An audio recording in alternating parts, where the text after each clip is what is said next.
Hello everybody and welcome back to my channel. I'll be covering some more Neon District content. I think I want to start by going through OpenSea. We'll take it kind of slow.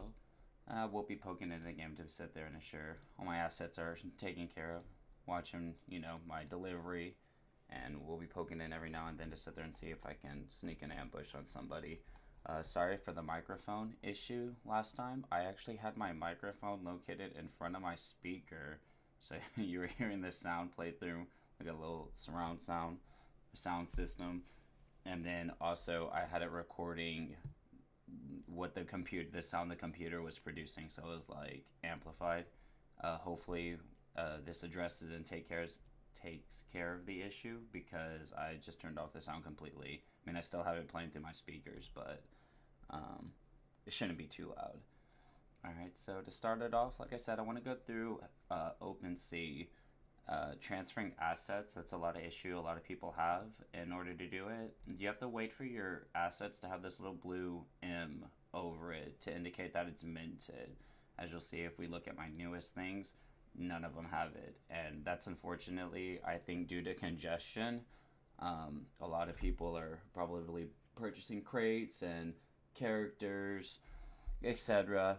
So it congests the network and it slows things down. And unfortunately, we're at the discretion of the team to mint the objects onto the blockchain. So it just takes time. We just got to be patient, and in due time, you'll be able to post your assets. As for pricing of asset, I mean, you get to be your own boss. You get to determine your own price range, sit there and see, kind of throw out there what you can sit there and essentially somebody might pay for it.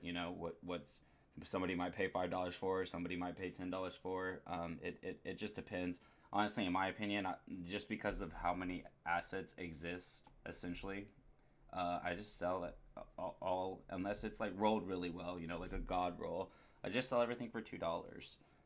Eventually, it'll accumulate, and you'll make that passive income. Because I mean, if you think about it, that means each crate that you open is going for $8. You can sell every crate you open up for $8, and in my opinion as well, I suggest you level it up. I mean, unless like you sit there and you pull an ultra rare or a legendary, which comes at level 4 or level 5. I mean, you don't have to level the legendary at currently until the level increase, but all the other assets, I would just take the time to level up before posting, because you don't know potentially what you can miss out on. I would wait till more or less like you brick the asset, roll it to the best of your ability. Don't deliberately like get like 2-3 rolls in and be like, damn, like I haven't pulled a single good card, and then deliberately just like misroll it so somebody can't get use out of the asset. Anyways, that's like, in my opinion, my best suggestion is just to level it up. It's gonna slow down, I guess, like your earnings or whatever, but it's just passive income. You're gonna accumulate it, and then Ethereum, you sell it for wrapped Ethereum, but it's gonna fluctuate in price, and as Ethereum sits there and increases in price, I mean, really, like the money you earn, which you're earning for free, is increasing that much more. So that's my best suggested things, I guess you can say, are worth more is going to be really well rolled assets. And then even with that being said, you might even want to wait for the level increase to sit there and push them to greatness that much, more, with more levels, more attempts, more rolls onto that asset. So let's check it out. We'll go through my favorites.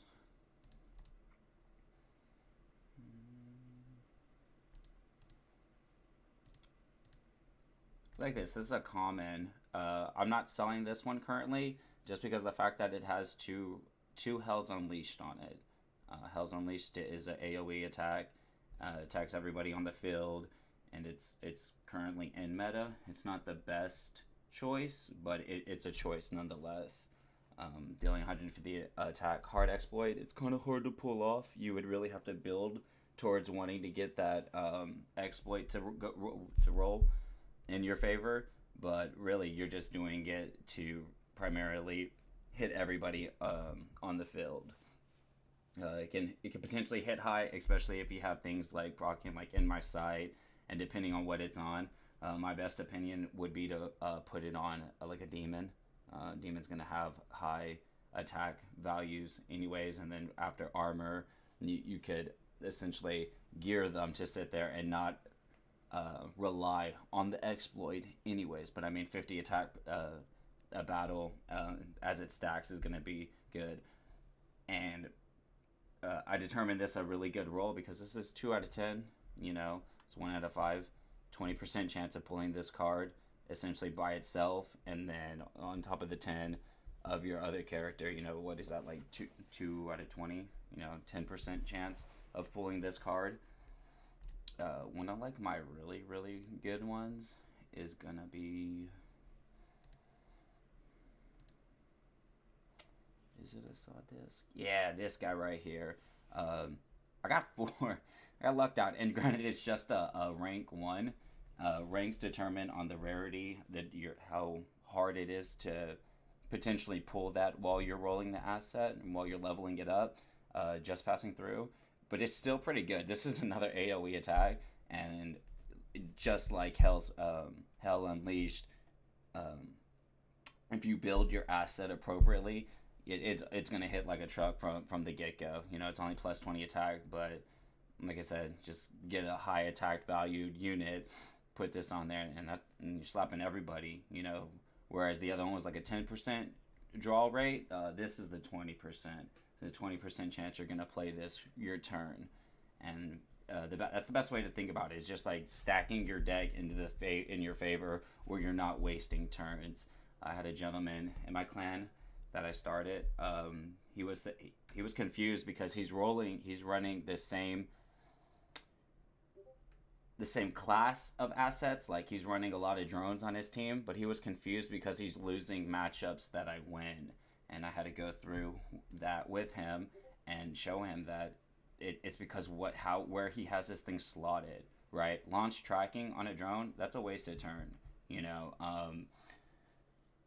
For comparison, we'll go drone versus an energy weapon. An energy weapon a lot of people are using for Plasma Storm.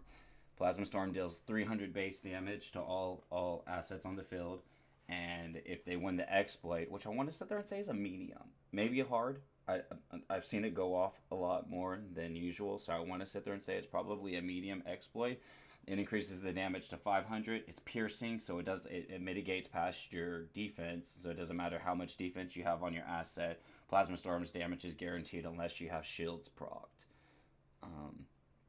One of the reasons why I use drones, Atomic Cement is going to sit there and give your lead asset a shield. And it's not everybody, but that primarily could sit there and potentially, depending on how you have your units arranged, could be really good, especially in the current meta where I use a Catalytic Blow Ghost as my lead. I want to keep him up as much as possible, so as many drones as I can I run, and Atomic Cement just helps ensure like his survivability. But I'm saying that unfortunately By Your Command came slotted here. That's another one. I roughly went over effects, why I rely so much on effects. Effects activate at the end of your turn. You can see by the 0 tick cost. So for all the effects you draw, you'll play them. So if it's my turn, I pull a multitask By Your Command into field repairs, or a relapse on my ghost, By Your Command into field repairs. I'm gonna get relapse off, so I'm gonna get my play my card, take my turn, and then I'm gonna proc these afterwards. I'm gonna deal 150 damage to all enemies on the field, and then I'm also gonna give 2 regen to all my allies, all in one turn. I mean, that's pretty crucial. Pretty broken in my opinion. That's why I run a lot of drones. I mean, versus like something like Plasma Storm, where they just get the Plasma Storm, and then if they pull like Plasma Storm, if they're running it on a ghost, so let's say they sit there and pull something like Relapse or like Stultify, we'll do something bad. So let's say they pull like Distract, Stultify, and Plasma Storm. They can potentially take their turn playing something like Distract. And distract is a wasted turn. It mitigates what 10% of 5% of your defense. It debuffs your defense by 5%, and it's kind of a wasted turn, especially when somebody can come back their next turn with a plasma storm of their own, deal 300, 500, damage to all your assets, and now they're winning. They're potentially going to win just due to that one misplay. And granted, it's automated. It's played by a computer, so but you want to stack your deck to your mostly in your favor. I kept this guy because of the dual field repairs and by your command. So I got 3 effect cards on this one drone. Let's look for something a little bit better though. My lead. So I rolled off all all 4 of the bottom ones. I got field repairs, protective field. Like I said, shields are really good because it can protect you against piercing damage. That's the only way to mitigate piercing damage currently is with shield, because piercing bypasses defense. Got my protection. Give me another shield choice. This Insidious is my lead. So I got 4 potential shields that I could have proc on my turn. So what is that, like 20% chance I can proc a shield on my turn? Technically a little bit more due to protective field, but protective field is going to be for everybody. Protective field gives a shield to all assets. Field repairs, like I said, in effect, give regen to everybody. Regen is percentage a heal. It's a percentage heal at the end of your turn, and then by your command, and free AOE damage on top of, like I said, taking my turn. This is my catalytic lead right here. So you got 2 catalytic blows. It's kind of hard to pull, especially pull off like something like this. Unfortunately, I got Torment and the hard stuff. It's just how it goes, unfortunately. But I don't have any base drones, so let's check that out. Rectify. There you go. Rectify. Granted, it's a low tick, 20. So you potentially could get your turn back really fast. I think Cleanse might be bugged, to be honest. I've watched matchups play, or watch replays of matches, and I've cleansed after. I want to sit there and say cleanse counters poison. It should take away stacks of poison. The one it displays clearly being 1 stack of poison, but I don't think it did it. I'm gonna have to really pay attention to a matchup in conjunction to cleanse. But besides that, potentially some like field repairs, the protective field, by your command, deal with him. Other cards are just going to be better slotted in these last 4 slots than these core ones that come primarily rolled on top of drones. You don't. I'd rather keep multitask. Multitask is an attack and an easy exploit of regen. That's a lot better than these, because you're going to deal your attack, your assets attack value plus 20, and then depicted on that actually their defense is going to be able to be utilized, but you still get the 1 regen, whereas you don't even know if you're going to be, you're more likely due to the meta going to be versing a ghost, but stealth break isn't too imperative, especially when you're only dealing flat 20 damage, and there's no way to really increase that. I think besides maybe if it's equipped it to a genius who can like nuke buff. The type of card is a nuke, so he can sit there and might have a card in conjunction to sit there and increasing the damage on a nuke, but it's not going to be that much more. What if it's 10%? You're looking at 2 more damage. It's not good. You want to roll these off, and just so happens if you were to get a level 1 asset drone, you hit 4 attempts. So I honestly focus cards over stats, especially on weapons. On assets, it's not necessarily as imperative, because you could just pull bad cards. If you pull 2 cards and then like a stat increase of like 200 health, 13 tactics, if one of the cards is like an interact and the other one's like a ranked 1 card, what is it, like a cleanse 1 to ally, you might be better off picking the 200 health. But it's more imperative for weapons, I believe, to sit there and roll off just bad cards, turn wasters. Because like I said, if you pull this, somebody pulls Plasma Storm on you, you deal 20 damage to all their units, where they're dealing 300 to 500 on all yours. That could potentially throw you the match. So just stack your deck. You know, think of it like Yu-Gi-Oh, Magic the Gathering. I never play Pokemon, but Pokemon. You know, TCGs, trading card games. You get Hearthstone. You play Gods Unchained. You know, you build your deck the way you want it to potentially play out. You know, it's not guaranteed because it's cards, it's luck. You know, a little bit of luck factor, but yeah, you want to stack it to the best of your ability. So this right here on OpenSea, this is floor. I wouldn't try to sit there and sell this more for floor, because I mean, granted, Buy Your Command is a really good card. It's just, in my opinion, it's misslotted. Like I said, it's not rolled over the imperative force. I mean, like, you could mark it up a little bit, be like, so it has buy my command, $5, you know, because it is a good card. It's just misslotted. And granted, this thing came rolled level 2. It's uncommon, so it was the AI, you know, UI, whatever, that put it there. When he pulled it from the crate, it wasn't in his favor. But I mean, like I said, Buy Your Command is a good thing. So I mean, if anything, I would just take off the 2 launch trackings and then roll over one of your rectifies if possible. I mean, you're gonna have to keep one until the level increase, but you do what you can with what you have, or what you get. Better yet, you know. See, he has a little bit over it. So those not really familiar with OpenSea, if I don't really use this.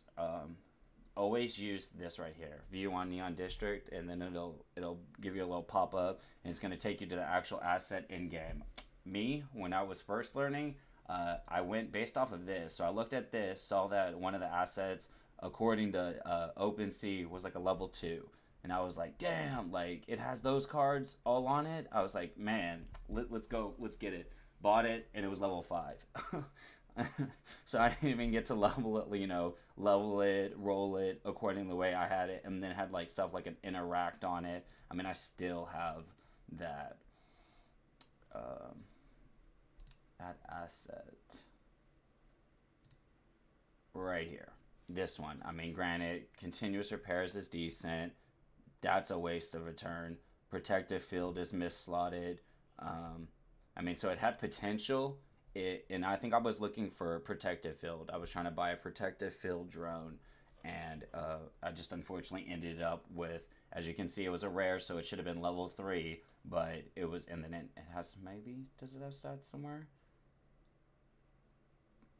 He might, when he was rolling it, he might even rolled over one of his cards, the cards that essentially came on it. Maybe something was like under protective field, and he slotted protective field over something that came rolled on it. We'll never know. Like I said, I messed up. I read according to this relatively than actually viewing the asset on Neon District. And if you're going through and you're like leveling up an asset, and it has like the UI displays it level 2 out of 5, but you know you leveled it up to level 5, just refresh it. You refresh the metadata, and it'll show appropriate information on OpenSea. It's just, granted, there's so many NFTs, not just in conjunction to Neon District on the website. I understand why it's more or less our responsibility to update the data, because it would just take forever. Just like we have to edit our own prices as Ethereum appreciates and increases in value. Another thing is when you do decide to utilize OpenSea to like search for your assets. Got a little bookmark set up. We'll just go to characters, right? Let's say you want to make like a Knight's Breath. You're looking for Knight's Breath. Over here is where you're gonna look that up, and then it'll hone the filter. It'll filter specific assets with the card of Knight's Breath.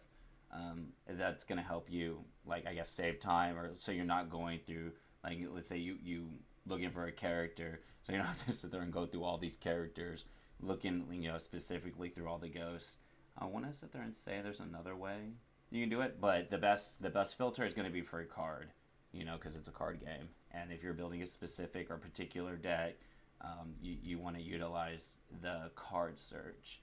And then, just like I said, we'll look at this guy right here, this overpriced unit, right quick. He actually has it ruled relatively right. So unfortunately when you roll a ghost or level up, if you're rolling them right, I would recommend rolling off the Stultify, um, for primarily over distract. I mean, because distract is percentage, so I mean 5% could potentially be good. Granted, it's only for a turn, and it's also less of a tick cost. I think Stultify um, is like 40. It's like a 40 tick cost, so it's going to take you longer to get your turn back, and it's granted it's guaranteed 20 attack and 20 defense for the remainder of the fight. It's not worth waiting longer for your asset to use its turn, you know, to take back its turn. But this right here is not good. Expose, you know, all your attacks have easy exploit, defense break. It's basically like an offensive distract, but you would have to attack it. So like you would have to use one of your weapon cards or just a taste. I've seen people roll off just a taste. It's a big mistake. It's a big no-no. It's an easy way to inflict, you know, 1 to 2 stacks of poison. Poison being percentage damage, you know, at the end of your enemy's turn. It's currently in meta because I don't think cleanses it. Yeah, these two is more of a utility. It's like a more than anything. I mean, the only offensive options he has is going to be just a taste. So spending $8,000 on this guy is a big no. I mean, we can sit there and determine that. I don't know who he's trying to fool. But in conjunction to a ghost, like I said, I would prioritize rolling off Stultify, and then since just like right now the level cap is 5, you're only going to be able to, you get 4 attempts of the 3, and then you're just going to be able to take off 1 distract. Leave the blur, it's 10. Every time you pull it, it's an effect. It's not going to get or like you don't have to play it. It'll proc at the end of your turn, you know, activate. And just to taste it, it's not the best, but I mean, granted, it's better than these 5 options. You know, these 5 cards. You said stack your deck to the best of your ability. Granted, it's luck. You know, you're gonna roll. You're gonna get 3 attempts, 3 pulls at something. You know, you might just pull stats. You know, just do the best you can with what you have. So that's my best advice. I mean, I could sit here and go type of asset. You know, I could go through like all the tell you that what I probably should.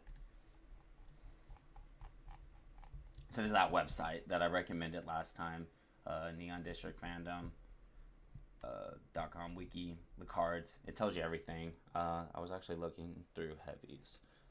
That's for later. That's something I'm looking into. I don't really roll heavies, as you can see. I have one, and I think I want to sit there and say it wasn't my starter, but when I started the game, I was like, oh, I'm gonna get 1 of each.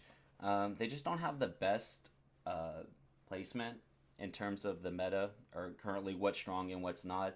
They're on the lower end. I would have to sit there and say heavies and geniuses are like the 2 weakest assets.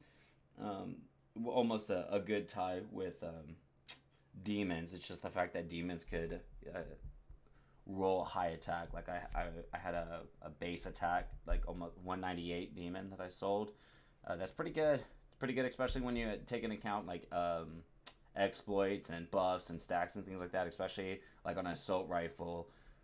In my sights is +1, and then they have another one, I think it's like out of bubblegum, which is like 3 stacks, so it's like an additional 15%, you know, deteriorating by 5% every turn. It can work out pretty good. It was a good starter.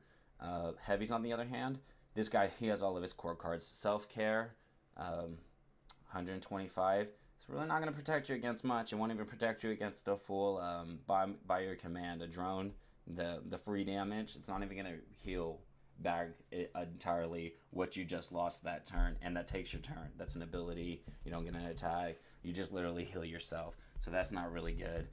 Filling it is like the opposite of Stultify, plus 20 attack and defense for the remainder of the battle. That's really not that good. Yeah, you buddy, taunt. If you're playing them as a tank, which primarily you should, it's still not that good. You waste your turn to sit there and be like, "Hey, you," and it only works if they're in the backboard, or your back wall. If they're your lead, it's a wasted turn for sure. Because I mean, they have to attack you. So taunting somebody to attack you when they have to attack you is a waste turn. And then thick is decent. It's the effect card of the heavy, but that's a lot. I mean, if you think about it, that's eight useless. I mean, if you just want to take self-care for what it is, that's still 5. That's still the 5 right here, the filling it. Yeah, and yeah, you buddy. That you're gonna have to sit there and roll off to potentially make a heavy good, and that's just not that good. Especially when you look at actually what their cards are.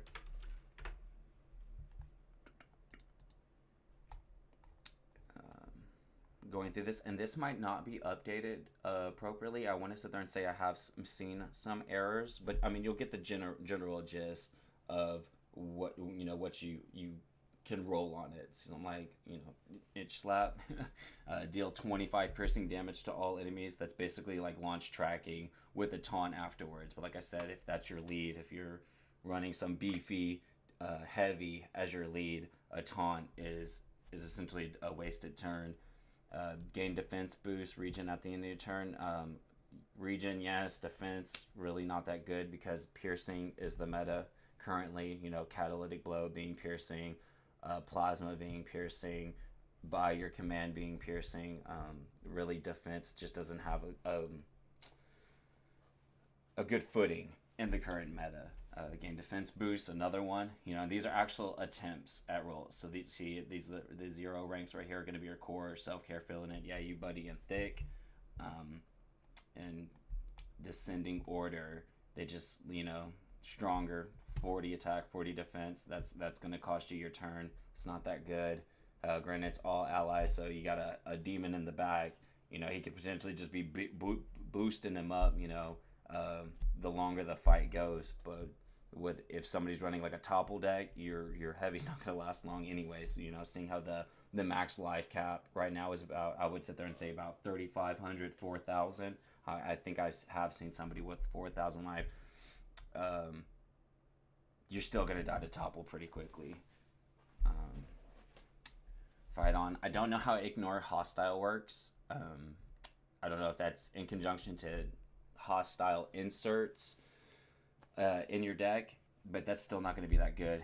Gain ignore hostile 3 at the end of turn. I think it will mitigate the chance of you drawing a hostile. So if somebody runs relapse, they're going to sit there and insert wasting away into your deck. Your turn, if it should make it to where you're less likely to draw that card. I want to sit there and say is how that's going to work, but it's all chance. That's not good. It's not, and that's your turn. Well, this one isn't. It's an effect.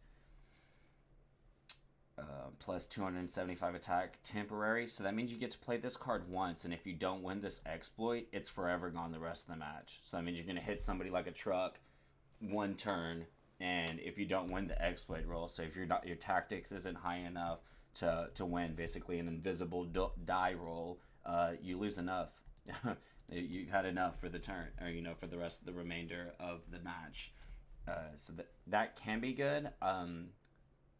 If you're, like I said, experienced with other TCGs, this is called milling. If you want to mill your deck to where you shorten your potential cards that you can play, it makes it to where you essentially get the cards you need faster.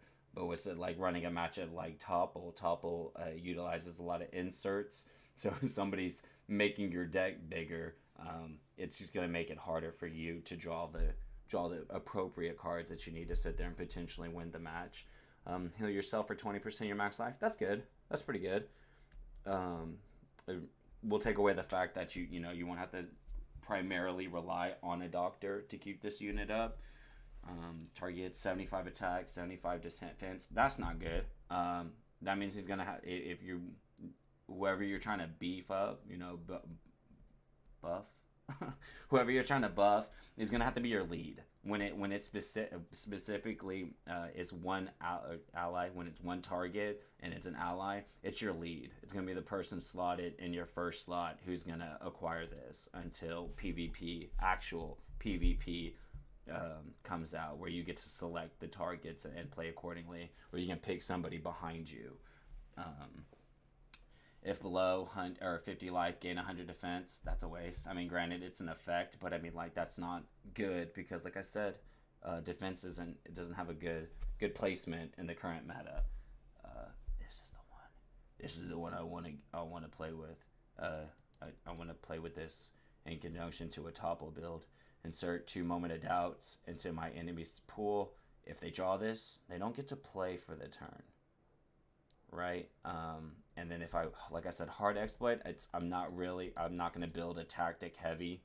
I would sit there and still focus primarily on life. He might even be my lead on something like a topple deck, just to sit there and I want to focus this. It's a rank 7. It's going to be really hard to sit there and pull off, especially because I don't consider an asset like team worthy or play worthy unless it pulls it twice.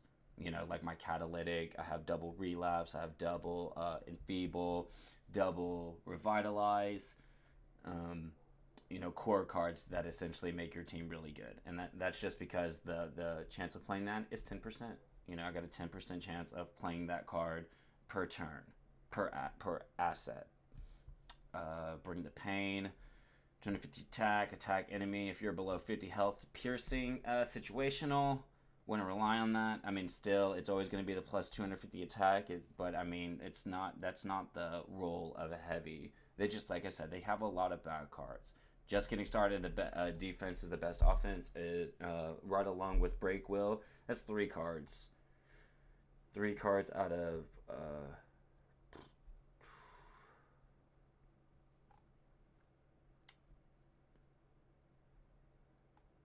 like 20. Right, because it's like 2 on the lower brackets. See, it's 1, 2, 3, 4, 5, 6, 7, 8, 9, 10, 11, 12, 13, 14, 15, 16, 17, 18, 19. So 19, maybe it is 20. Oh, maybe it's 18 because you have things like the inserts that are still posted. Like Moment of Doubt is not a roll. It's just the effect of this card.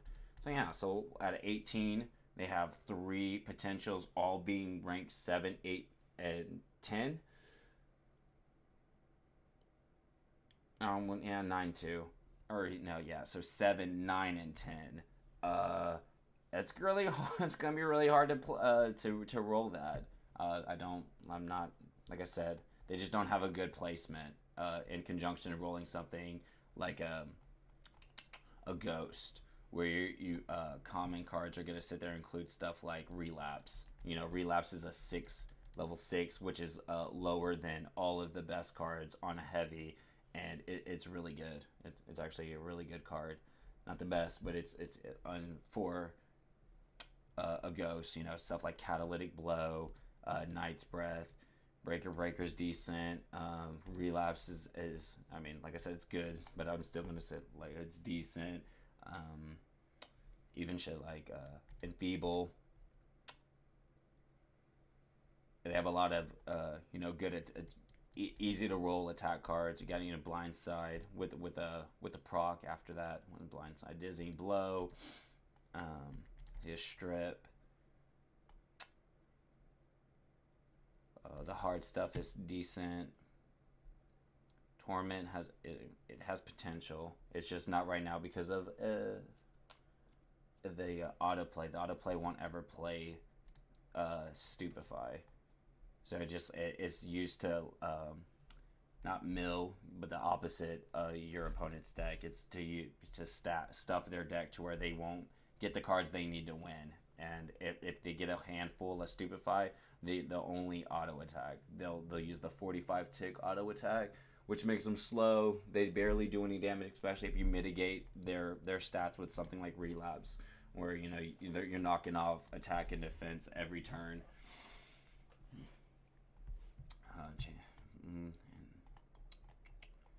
So yeah, and again, we've already went over that. See, Stultify and Distract are the two you want to focus. Rolling off of your Ghost, a Genius.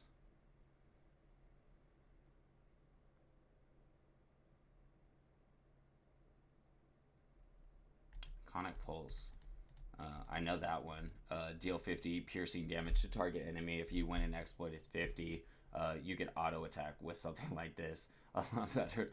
I mean, it's a Billy Butt. You could attack. You're gonna deal more damage with that. Granted, it's temporary too, but like I said, that's kind of good because you're gonna mill your deck. You're gonna, after the 2 plays of this per one, because you get 2 double barrels per Genius.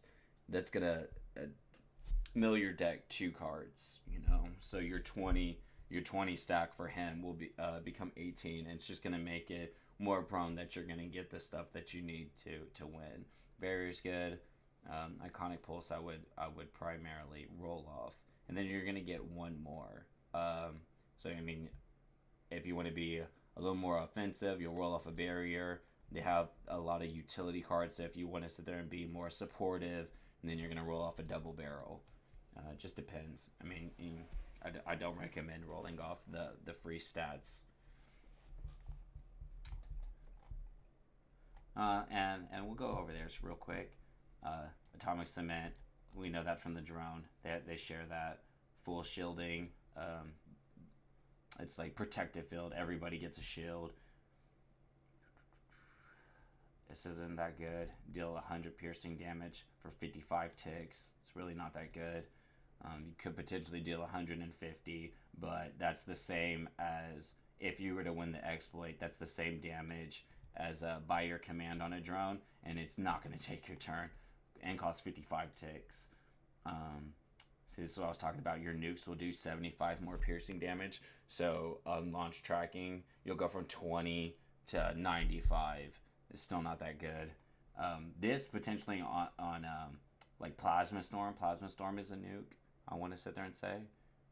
Plasma Storm plus another 75 damage. And then on actual energy weapons, they have set to kill. Set to kill increases it like 10% or something like that, 20%.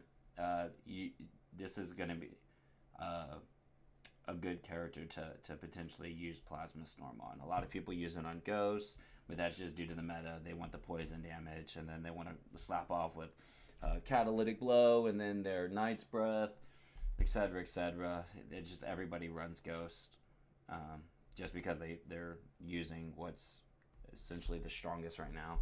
But you can make Genius good. I mean, you could have a team of Genius, especially when you're running stuff like full shielding, Atomic Cement with some drones, and then you got some plasmas in the bag. I've seen people use this. This one's terrible. Exchange health totals with target ally, then gain defense boost 5. It's not good. I've seen that get played before. Interacts, I don't recommend rolling them as of now. They will have placement, later on when PvE is introduced. I think Cybergeese was in there saying that they're trying to implement maps where you have to have like so high on your exploit stats to sit there and potentially beat the encounter in conjunction to PvE. But at the moment, don't worry about that.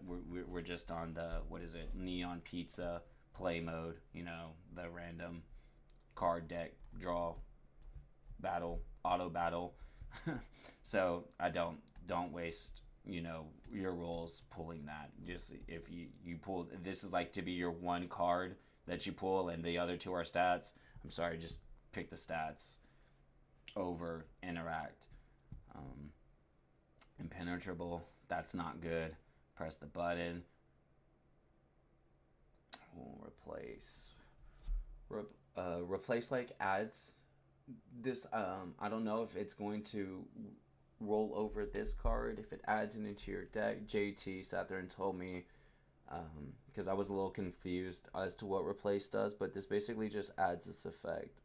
Let's say over this, that's still pretty bad.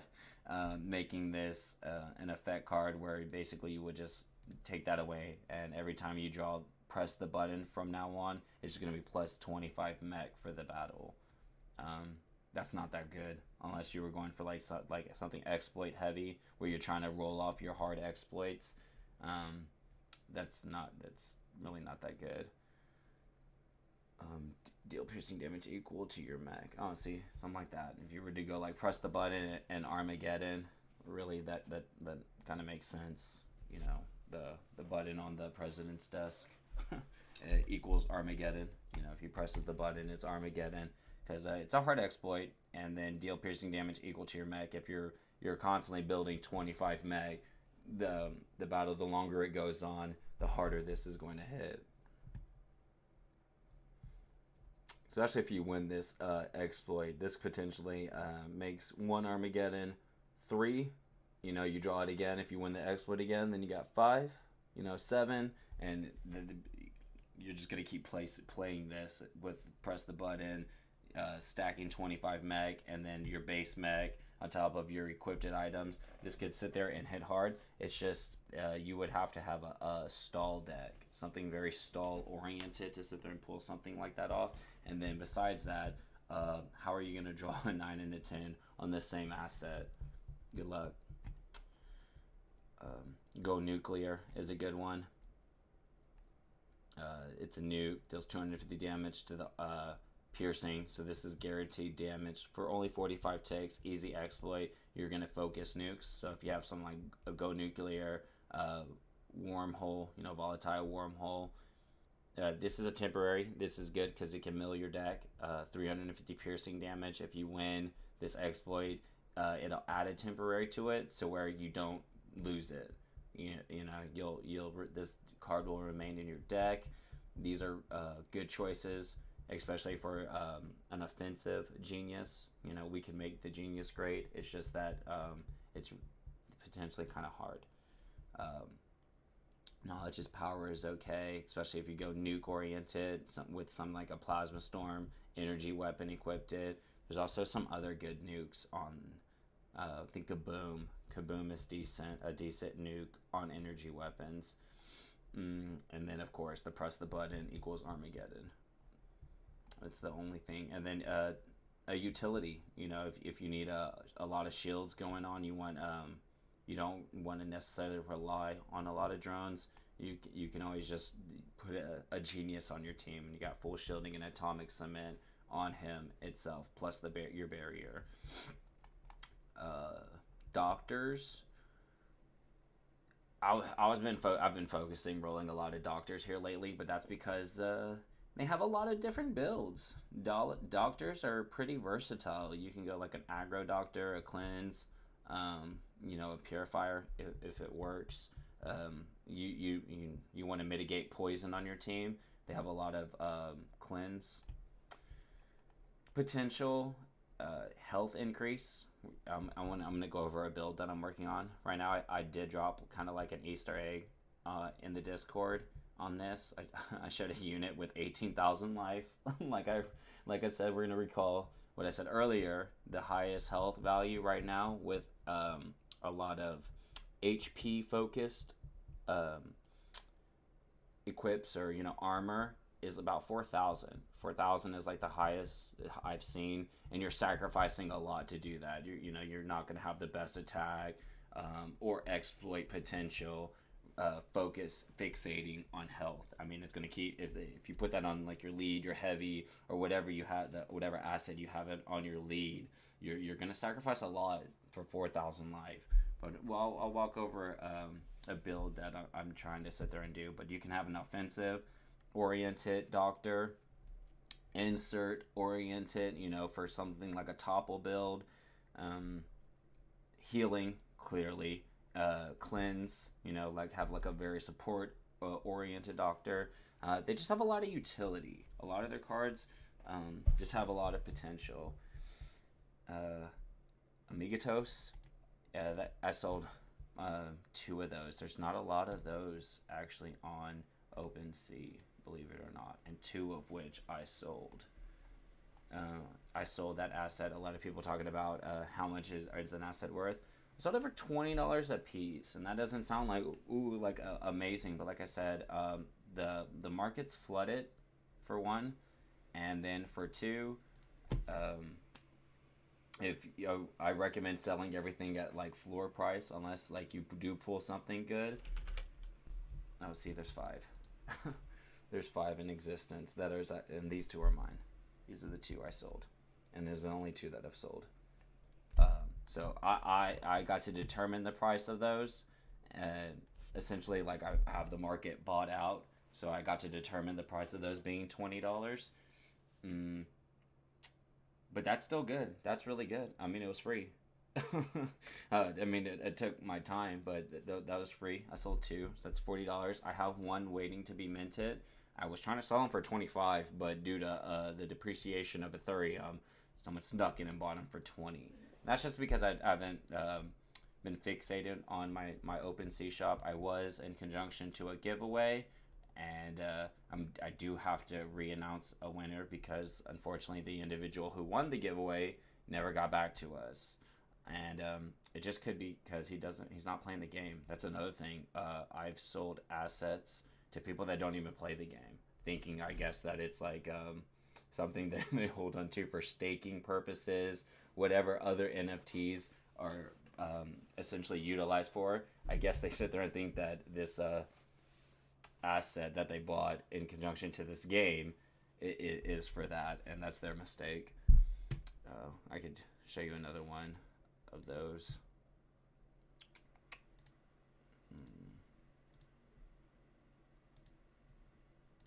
This one. If we go to this individual shop, it's the only asset he's bought. He bought it off of me. I was kind of this is a mistake. I can come out with this. I shouldn't have sold this, especially for $2. See, I rolled off all of the it's energy. What is it? I don't want to have to cheat. I should know better. Zap. I rolled off all the zaps, which I recommend doing for a bunch of things that could help me win exploits without rolling an exploit-oriented asset. See, the medium exploit on this is -30 to all stats for the remaining of the battle. I keep pulling that. It's gonna mitigate 30 stats. He's not gonna get his exploits off. It's not a nuke. It's inflicts stat break by 2, and on top of a high damage. I shouldn't have sold this. Oh yeah, and then it has plasma storm on it. I shouldn't have sold it. I goofed. Seeing how it's his only asset that he has. That's why you saw the bid for it. I'm like, bro, can you just you bought it for me for $2. Do you think I can just give you $2 back for this? Because you don't even know what it is. Please give me back my asset. I goofed. I made a mistake. I actually have potential use for this, but this is a good roll.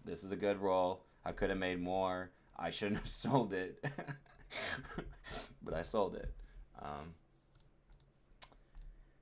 Yeah, and as you see, who is this? Is he even playing the game? Where did he come from? How did he know? He knew too much. He knew better, or I should have known better. But it was a learning. You live and you learn. See, this is me trying to buy back my asset. This guy, see, it's in there. Everybody has that. Everybody has a Knight's Breath by now, or at least I hope so. I lose to some people that play really piss poor rolled Knight's Breaths. But it happens. It's a card game, and I can show you what I mean. Like just bad rolls. This guy sometimes this guy is like a 50-50. I would consider. But he just has really bad rolled units. 1 catalytic on his team. My lead has 2. So potentially, like, I should, like, lead to lead. My lead should overcome this. But he doesn't sometimes. Still has a Stultifies, a Torment, a Catalytic Blow, and then an Interact. Okay, we know better than that. Relapse, Torment. Torment, is, especially against my team, is a turn waste. Oh, he has a double relapse. That's okay. Expose. Oh, that's cool. Not really. The only time he's going to proc that is if he pulls this in conjunction to his Just a Taste and his relapse, and then attack. Oh, look, he has a double Plasma Storm over Zap. That's good stuff. That's good stuff. Yeah, or, well, he has set to Disintegrate, Pacify, and then Plasma Storm ruled over that. But like I said, this is meta. Plasma Storm, you're going to see that a lot. And then two drones, but he still has the launch tracking, still has another launch tracking and rectify. So that alone, yeah, he's wasting a lot of turns. Here's another turn waster. He has his Stooge Stultifies. So if you count these up, that's potential percentage that he has of wasting his turn. This is why he doesn't have a better chance of winning to my team. It's Distract. It's another turn waster. But these are actually pretty good. Some pretty good energies. At least this one, especially this one, the double plasma. He has a 10% chance on this one asset of flaying that because it's 2 to the 20 stack. It's not bad. It's not bad. Get off my board, please. Watch me lose this. And you can move on. You don't have to wait. A lot of people sit there and think like that's but it's auto battle. It's playing out to determine the winners, especially like when you have very stall oriented matches. Yeah, it can last. It can go for a while. You can just move on. See, once you send the attack, the auto battle's in progress. You move on. Boom, it will pop up. My best bet, like I advise somebody on the Discord, is to be fast. If I go here, hit this, go back, up, go back, scroll down. Hit him. See right here, I didn't necessarily beat that, but if I just go back, he's ready to go. Boom. Continue. Oh, this guy.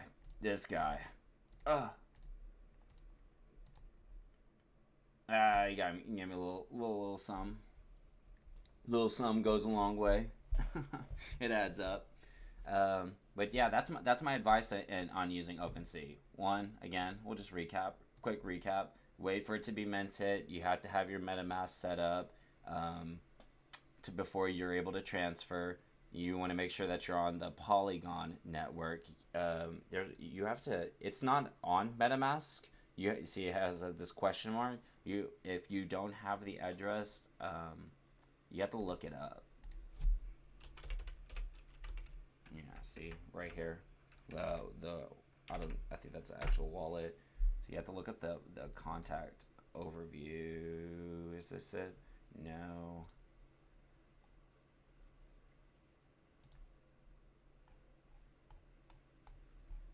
I'm just saying, you have, like, if your MetaMask isn't set up, you have to set up the Polygon, and you'll just go through here and change, add network, and you have to get this. You have to get the network name. So here you'll type in the Polygon. I'm not too familiar with blockchain. I learn as I go, and then you need an ID. You're gonna need to fill this out, and then you'll be able to connect to Polygon. I will do my best to sit there and get that information and post it to the Discord for newer people not aware that aren't on the that don't have MetaMask linked to Polygon. Let's make sure I didn't mess that up. Transferring assets to, like, let's say you get a brother to play or a friend, you recruit it to sit there and come play Neon District with you. See, I have like a minuscule amount of Matic on my address. There's what is it, like Mac and cheese, right? There's things called faucets, right? And it'll just give you some free Matic, right? See, send this to my address. You'll just go through these prompts. That is one, and I need to find the other one because I don't remember. Mac and cheese is just easy to remember. It's food. It's an essence to food, but like get it. It's like Mac, I guess. I don't know. I don't get it. So we'll go through these prompts real quick. If y'all see airplanes before I do, please let your boy know. They're all airplanes. See, and then you'll just send the 0.01 Matic to your account. I don't even, yeah, I didn't even enter the wallet. So you'll just copy your info, paste. Don't think you're getting me. This is public information. Like I showed, it'll show you on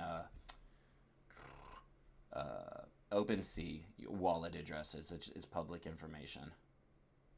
I don't think you're getting over on me by showing you this. Bada bing, send Matic. Look, it'll tell you 10 claims a minute, I guess. I don't know. Yeah. See, it's telling me I need a little bit less, and this is because I sent an asset to somebody in my clan. So, I was at like 0.03 Matic. This will help you generate and cover the cost of sending assets. You get free transfers utilizing something called a faucet, and it won't let you, like, as you can see, and it tells you right here, more than enough for sending transaction. Faucet is there to give you enough Matic to cover transaction gas fee costs. See, this is not a free earned Matic. It won't let you exceed certain limitations. But that's for me to you to sit there and help you guys if you want to help somebody else out. You know, send them some free stuff. You know, you've been playing for a little bit. You know, you want to get your brother, your mom, your dad to sit there and hop on Neon District and start playing to earn, playing an NFT-oriented game. That's one way to essentially help them out. And then for that, you'll just go through the prompts. Oh, it has to be level 4. I was like, what? You know, transfer to user, and then you'll go connect, go through the prompts, continue, and then you just help them out. Help someone out. And then you also have your free gifts. You get your gift attempts by email. You get 3 per account. And then I wouldn't, yeah, we're not even going to cover that. I just don't recommend it. Don't get in trouble. Just going through these. I have a pretty good win rate with my delivery team. So you see my team. That's me. And somebody copied me. So I thought I was pretty original going with the fact that I was like, Japanese characters. I don't know what that word is. Kaze, I do. That means this is just shadow in Japanese. That word, I don't know. That word, it was to essentially do the head glitch. What I'm doing right now was I was trying to, we had somebody earlier. Let's go through my Discord. Somebody reported something thinking somebody was cheating in conjunction to their name.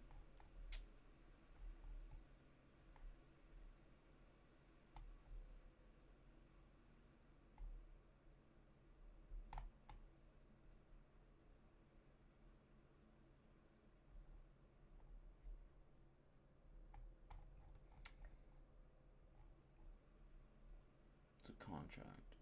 Oh, inspect team. Let's see. This guy.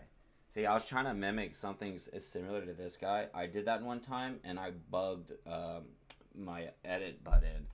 I kind of had to ask for help, but the best advice is just go. You know, if you attempt this, I don't know how he did that. I guess it's because of the spaces. I don't know how he made it one big word. But I call this, like, if you play first-person shooters, you know, you something called like head glitching, where you like corner peek just at a right angle where you are essentially out of view, but your opponent's in view. This is what I call this play style. It's the most notorious, as you see in leaderboards. No helmet, no helmet, no helmet, no helmet. This is our way of tricking newer players into attacking us by making us look like we're new, essentially, ourselves. I learned this the hard way. Attack somebody, and I was like, what? How did a base team beat me? And it's like month 1, and then they were like, look at the team. I go through and I'm like, they're pretty good. It's a pretty good team. Why are they doing that? And they were like, private message later, they're like, that was my team, and he's like, I do that intentfully to get lower level people to attack. This is a trick. That's how they're banking high neon. And me being 3rd place, people are starting to catch on. So I'm gonna go through a name change. Throw you guys off again, and it is okay. Go a week using a team. You know, he actually changed the name. He used to go by Honeypot, but go a week, name it, head glitch, let it go. And this also potentially saves you like from having to find like really good helmets. Let's say you only got 4 helmets to your name. This allows you not to utilize it on your delivery team, but like on your ambushing team, where you don't have to roll or buy that as many assets. It's a good strategy. I just want to know how he did that. So like you potentially don't even know what you're attacking. You're attacking some letters, and I looked this up. It's like a religious Arabic saying, a phrase. I forgot what it was. I was like, oh, that's cool. How did you do that? How was your dude pushed off screen right here? I don't know. I don't necessarily want to figure it out. My team's in a good place currently. He got me.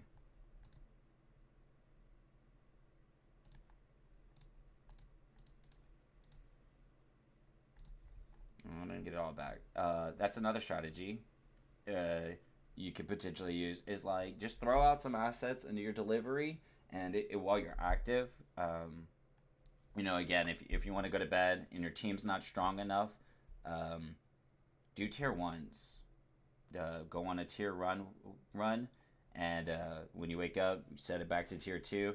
Tier 2 is really when you're strong enough to not really have to pay attention to the game. I don't actively watch my delivery. Sometimes my wife will sit there and help out there, but as you can see, no, I haven't lost. Nobody has successfully stolen neon off of me. So I'm running tier 2s like tier 1s, where it's like I'm practically not being ambushed. I'm just passively collecting my neon. But if you're just beginning, you're ready to call it a night. You got to go to work. You're not gonna be active. You don't want somebody to sit there and steal all your neon, because if you're like this far into your delivery, you're on like, wow, 9 deliveries. If you're on delivery 9 and someone hits you, then they're taking half of everything. Half of everything you sat there and acquired the last 8-9 hours. So if that's an issue for you, you don't want to sit there and be giving out free neon. Just turn it to tier 1. I don't even remember why I got on that. It's the strategy. But you could, if you're active, sit there and just throw out a team of schmucks into the delivery, and you could just watch your delivery and attack back whoever attacks you. You're going to acquire 100% of the contract. Like right here, if I was to sit there and knock off vengeance. Wow. That's new to me. See, like right here, I'll show you, for example. Let's say this was like 10 neon, and this is 10 neon. This is going to go to whoever employed me to hit him. You're going to get the split. So if this guy was holding 200 neon, I'm only going to run off with 100. And then whoever this guy stole from is going to get the 100. If you hit your own contracts, though, you get all of it. You're going to get bigger yields. So really, like, if you're doing delivery 2, you want to pay attention, especially if you're not running the best team, because if somebody comes in, I do recommend you have your ambush team be the stronger of the 2. And that's just for that reason. Like, the last thing you want to do is like have your strongest team be your delivery team, and then have them lose because you have no way of getting back, potentially getting back what someone just stole. My best advice is to have your weaker assets be your delivery, whereas your attackers, your ambushers, are going to be your stronger team.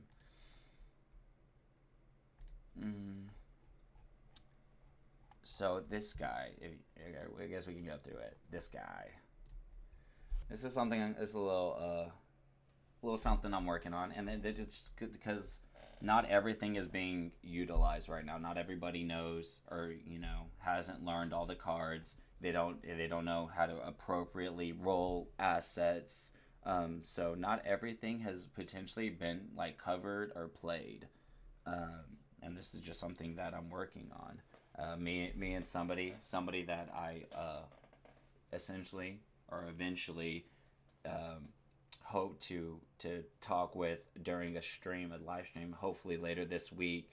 This is an idea me and him were bouncing around with each other. Like I said, I've been focusing a lot of doctors, so I've actually been able to roll this per se. Not the best, but I'm working on it. Like I said, you just gotta run with what you got. So the name of the card is Beefy. It's gonna give your lead an additional 20% of their max life for the battle, and also throw a little fucking little heal their way. 300 health, in conjunction to boosting them by 20%. So the little lady, she's whopping 3,500 base, right? So 25%, 700. The first Beefy that's played. Every asset has Beefy. Granted, I wish to have a double Beefy later down the road, to sit there and make this pop off more reliably. This is a stall deck. We're just waiting for Beefy to proc. I need a double a piece of me. A piece of me makes it to where I'll lose health equal to 30% of my current life, and I hit my enemy for that value. I did it in the calculator, like I said, 30. You on average, people are gonna have like 2,000 life on their asset. So I mean, really, like once you get into like 8,000, 9,000 health, once you beefy up to like 9,000 life, you pull a piece of me, and you're gonna start one shotting units, and they're all doctors, and you want to rock revitalize. So after he gets the hit off, he's going to lose 30% of his life. You just heal him back to full life, rinse and repeat. So unfortunately, I only have one pull of this card at the moment. Let me go through something real quick.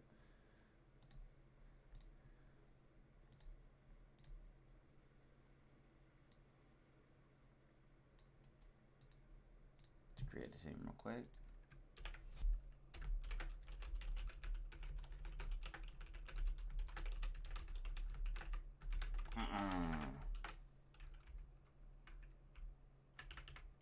This is how we have to do that.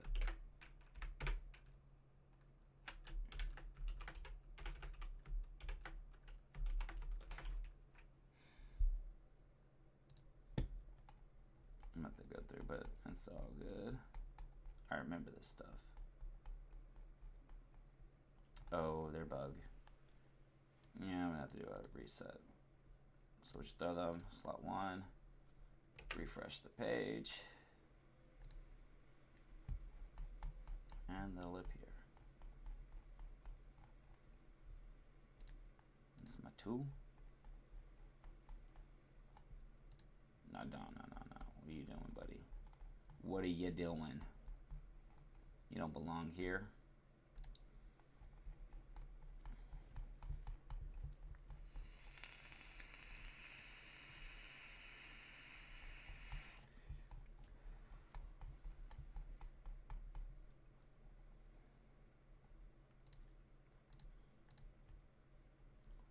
Bada bing. Let's go see if we can potentially use that. I should, or let's go for it. Let's see, I lost. Like I said, it's a very stall-oriented team.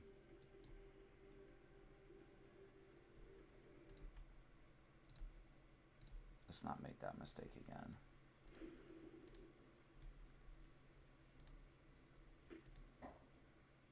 Was that it? Oh, I guess so.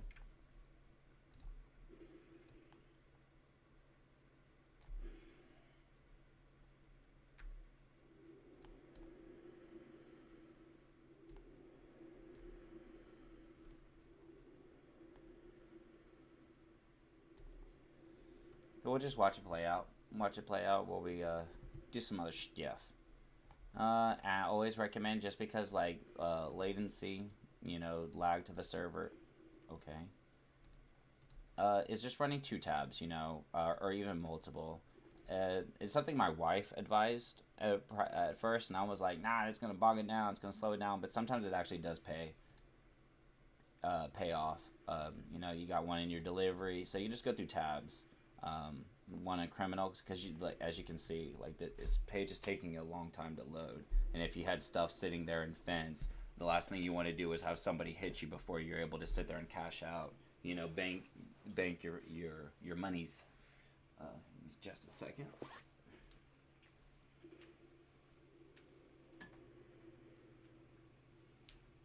I need a fan.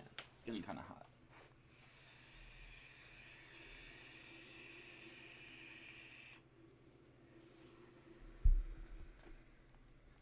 It's still loading. So that, like I was saying, you got that running in the background while you sit there and you go through and you do your attempts. Say I can't get that one now. It's okay. I doubt he had anything. I just, like I said, I want to sit there and watch this, show you guys how this deck plays out. And every deck, like I said, it's gonna have its pros and cons. Just like in any trading card game, everything's gonna have its strong point, and everything's gonna have a weakness, a strengths and weakness, pros and cons, everything. This, unfortunately, because it's not rounded out, is only strong against mid-tiered teams. This guy, he more or less knows what he's doing. And I could show you the exact matchup right here.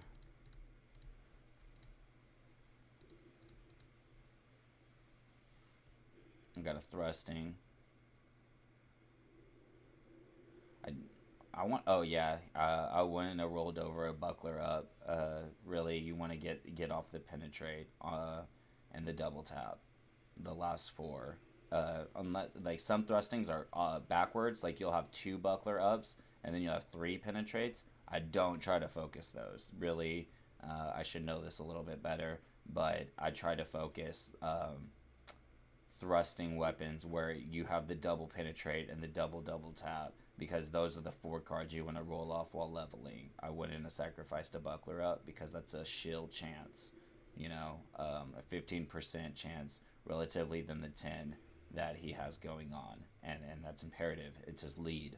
You want to keep him up as long as possible, so you want as many shield chances as you can in this particular setup. What else did he do here? He went for double. He knocked off double distracts, which is okay. But at the same time, distract is a 30 chance, and stultify, or 30 take, and stultify is a 40. So if you play stultify, he's gonna wait a little bit longer on a wasted turn relatively than have keeping the distract wide open. Not the best card, but this is good for milling, especially if you're not building a exploit oriented ghost. He plays wide open once, he has a good chance of getting rid of it. Chansey Phantoms, and it's a mistake that I was making too. It just he might have had a better a stat roll. If he had a rank 9 stat and chose the Chasing Phantoms over that, it wasn't a good call. Because this isn't a utility base. He's very aggressive, especially with the double catalytic. Good job on that. AoE. So you got the double launch tracking. Seek and Destroy is basically the baby version of by your command. It's 50 to the 150. You're lucky, bro. You're really lucky. You got this. This is what I've been, hoping for. Triple Perfusions. Perfusions is, in my opinion, the best heal currently, especially because of things like Plasma Storm. The AoE damage, counter that with an AoE heal. Revitalize is good to keep up your lead, but as you can see, that's where my team is falling off in conjunction to his, because the back units are getting burnt, whereas we're still taking out his lead, and I don't have any perfusions on this setup, and my other doctors only have the 1. So really, really, really good doctor here. This right here is a really, really good doctor, because like I said, perfusions, in my opinion, is the best heal in the game currently. You got Knight's Breath with a catalytic blow. I like how he copied. I'm not gonna say he copied, but that's exactly how I label my assets. I go a little bit more in depth in conjunction like how what it's rolled over, but yeah. And then I'm pretty sure that's for optimization. Again, this right here, lucky, and he did roll it really well. He took off the two interacts, tamper. He knocked off the two tampers, and he took off one of the overwrites for optimize. All allies get 3 regen. It's really good. Granted, it consumes your turn. That's why I run drones for field repairs, because field repairs is a effect. So the more the merrier. That's rolled a lot on all the drones on my ambushing team, so we don't have to run a jack. We gotta get a little bit more aggro on my team because I'm not running an optimized jack because I don't have one. But I'm running field repairs. So I mean, like just imagine if I had this guy on my team with a really well rolled drone. Yeah, this right here, wasted turns. Not the best card, but I mean, at least it's an effect. I know that. Torment, again, and not the best. It'll help you stack your opponent's deck, but it's very slow, and it does waste your turn to do so because its ability. This right here, man, that's really good. These two right here are really good. And I've seen this before. It's just now that I'm going over it actually on stream, this is for your guys' knowledge. My man Mundo right here, he got it going on. He knows what he's doing.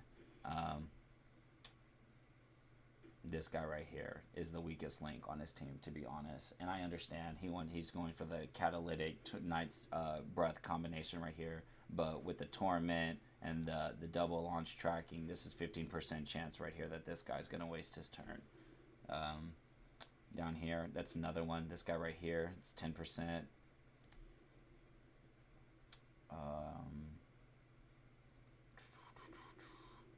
One, and then these guys right here, unless he mills this, if he wins the exploit, he's gonna keep, he still has an opportunity to keep playing that. So that's another 15% here, 10% there,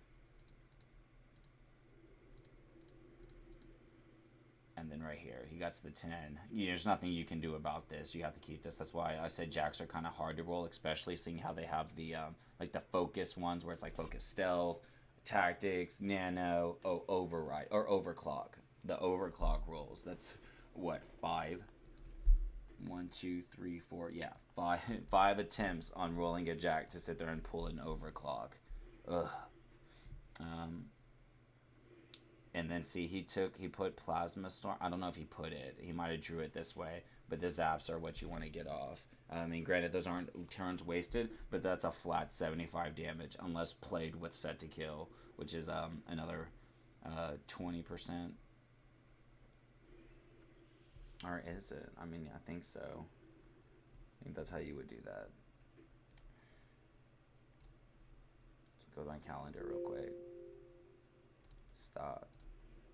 I've never opened that before. Did it again. Calculator, so we would like, what, 75 times what? No, that's not true.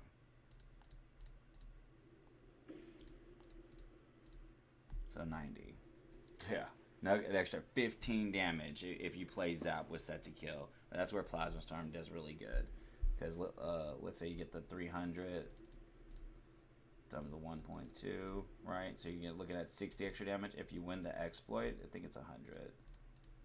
Yeah, 600.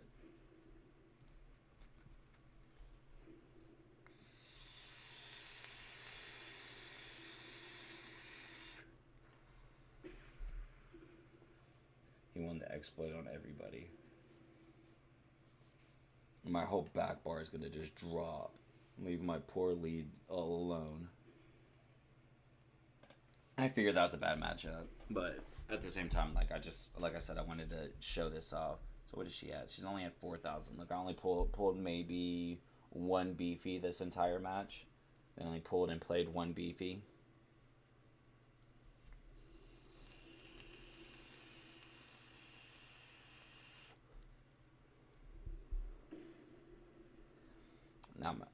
Not my best team, but yeah, like I said, we all know why. We're working on that. And I wasn't really paying attention to the matchup.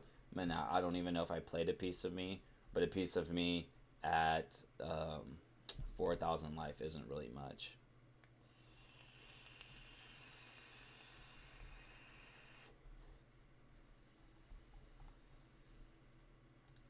This guy just spams the board. My wife had pointed out that this guy right here, he sometimes he hits before an hour, right? So if you count out my contracts, I got 1, 2, 3, 4, 5, 6, 7, 8, 9, 10, 11, 12, 13, 14. 14 attempts, right?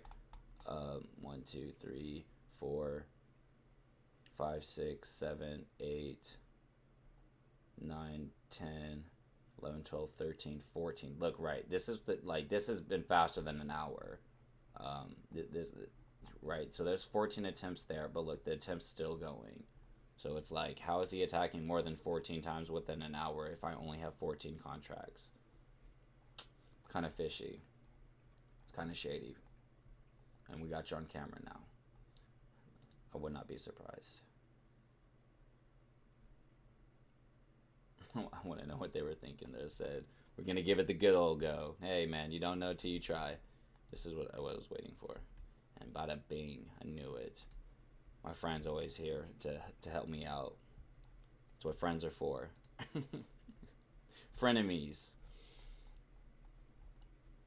So we need to put this back on criminal. This is actually my review window. I just keep this on my criminal page for an alternative for when this one still doesn't want to load.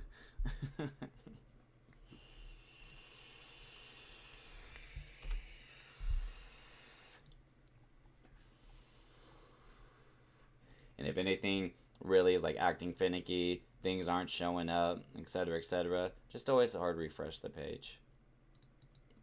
Nobody's getting that because it's in my pocket. So I do, when I take the time, I saved all the remainder of my neon. I go through what I earn daily, I've been going through what I earn daily at attempts at doctors, as we can see right here. These are all my recent units. Some are nice. Where is he? Should be at the top. Alive. This guy right here.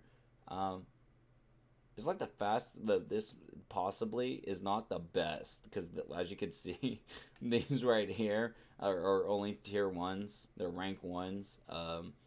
But right here, the staying alive, so I have 5, 10, 15, 20, 25% chance of healing, and then I got a 10% chance of pulling this card in conjunction to the heal, and this is going to make him heal faster, right? So if I pull both of these, it turns this to a 25 tick and a 20 tick.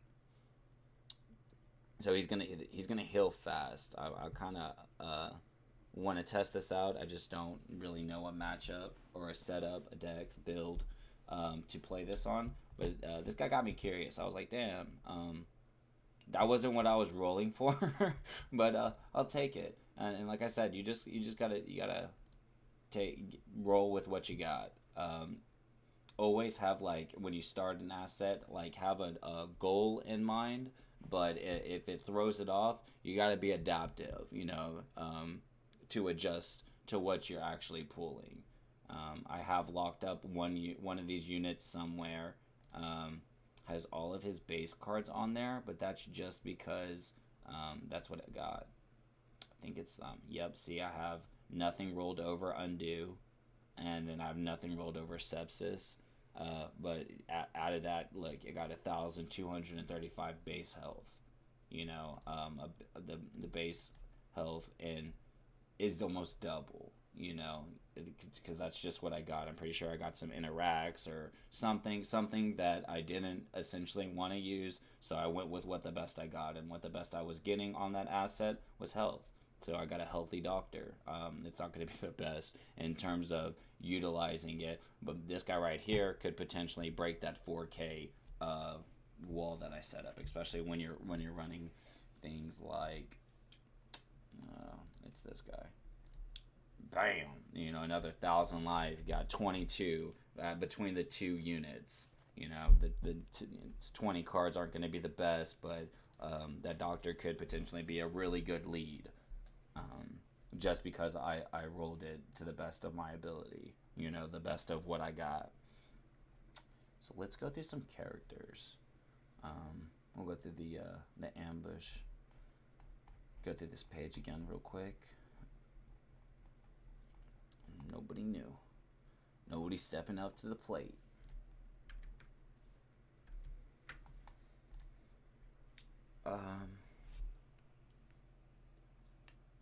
So I could roll more doctors.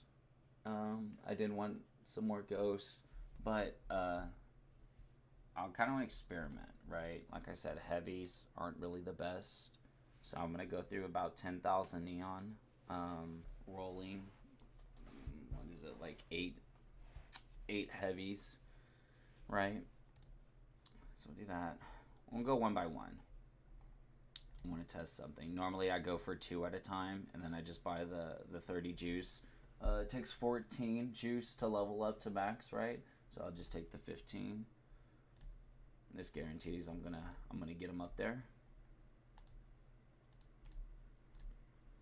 Let's go. See what we got. Oh, that's okay. That's an effect, right? We're gonna throw this bad boy over the taunt, right? Yeah, I think so. If I'm under 50% health, I gain 3 regen. That's decent. That's okay. I throw that over the taunt.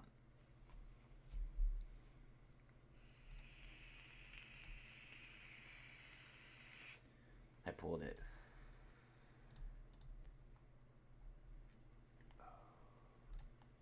Put it right there, right? I don't want to jinx it, because I feel like if I put it there, like I'm a little OCD where I do put it, right? So if I pull this card again, I want it to go right next to the other one. It's just me. So put that on there. That's what I wanted. That's actually what I really wanted. Again. Oh, I did it. I did it. Yes, thank you. Oh, but I would pull the 9. Oh, I would. I pulled the 9. That one's pretty good. Oh man, but this was my build. Like I said, this was the build I was going for. Just hopefully the regen off of that is enough to sit there and keep me up. Oh, I did it. I can't believe it. Thank you guys. They did this for y'all. They knew it. I was at work all day contemplating that. I saw this morning. I went through cards and I was like, I need something different, right? So I took a good hard look at the heavy and we made it happen. Thank you. All right, so I got one more. I got to roll off that taunt. That's really good. That's really good right there. I did it. That's crazy. Off my first roll, that's what I said. We're going to go one at a time. Oh, she's right. She was right. All right. So look at that. I got the double insert. And you all know where I'm going with this? Y'all know where I'm going with this? I talked about it earlier. There's only one really good insert build going on here. And then if I'm under 50% health, I get the regen. This might be my new lead on a particular deck. It's my topple deck. What am I kidding? It's in conjunction to my topple. That's awesome. That's really good. That's crazy. Thank you guys. Y'all made this possible. All right, so we going back to doctors then. That is literally all I wanted. I mean, it could have been better, but that's literally all I wanted. And why is because these inserts right here are gonna make it to where my opponent loses their turn. Break will makes it skips my opponent's turn, which is really good in a topple deck because a topple deck is very aggro in the conjunction that it's stall oriented because you just want to keep inserting inserts into it, and the only asset that'll speed that up is double trouble on on your jack, right? It doubles the amount, and it has the potential to triple. I really wouldn't look forward, rely on that, especially going against a mutual matchup. What is up with this guy? Does have stuff equipped to him? See, UI. This dude's naked. This boy's naked, but look, he's showing up in the UI as semi-clothed. That's crazy. That's crazy. I can't believe I did that first attempt.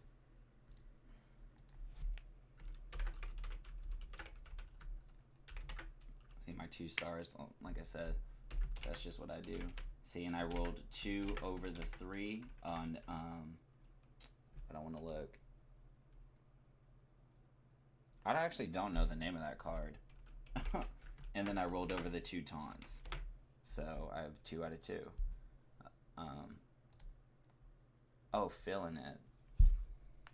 And that's okay to keep especially over the taunt, just cumulatively, especially because if this is gonna be really, it's gonna be my lead. She's gonna go 20 attack, or if I pull that, I don't want to put. There's a 5% chance of pulling that, but at the same time, there's another 15% chance I'm healing myself for nothing, for nothing. But that's cool. That's really cool. I can't believe I did that. And then these 2 are effects, right? And these 2 are effects. So these don't even really, I mean, you'll draw them. It will go to your hand, but that's not going to take my turn. These will not take my turn.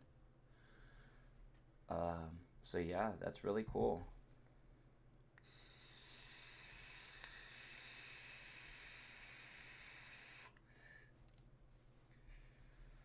Is he going over my topple? Is going to take out my backdoor man. And I had this,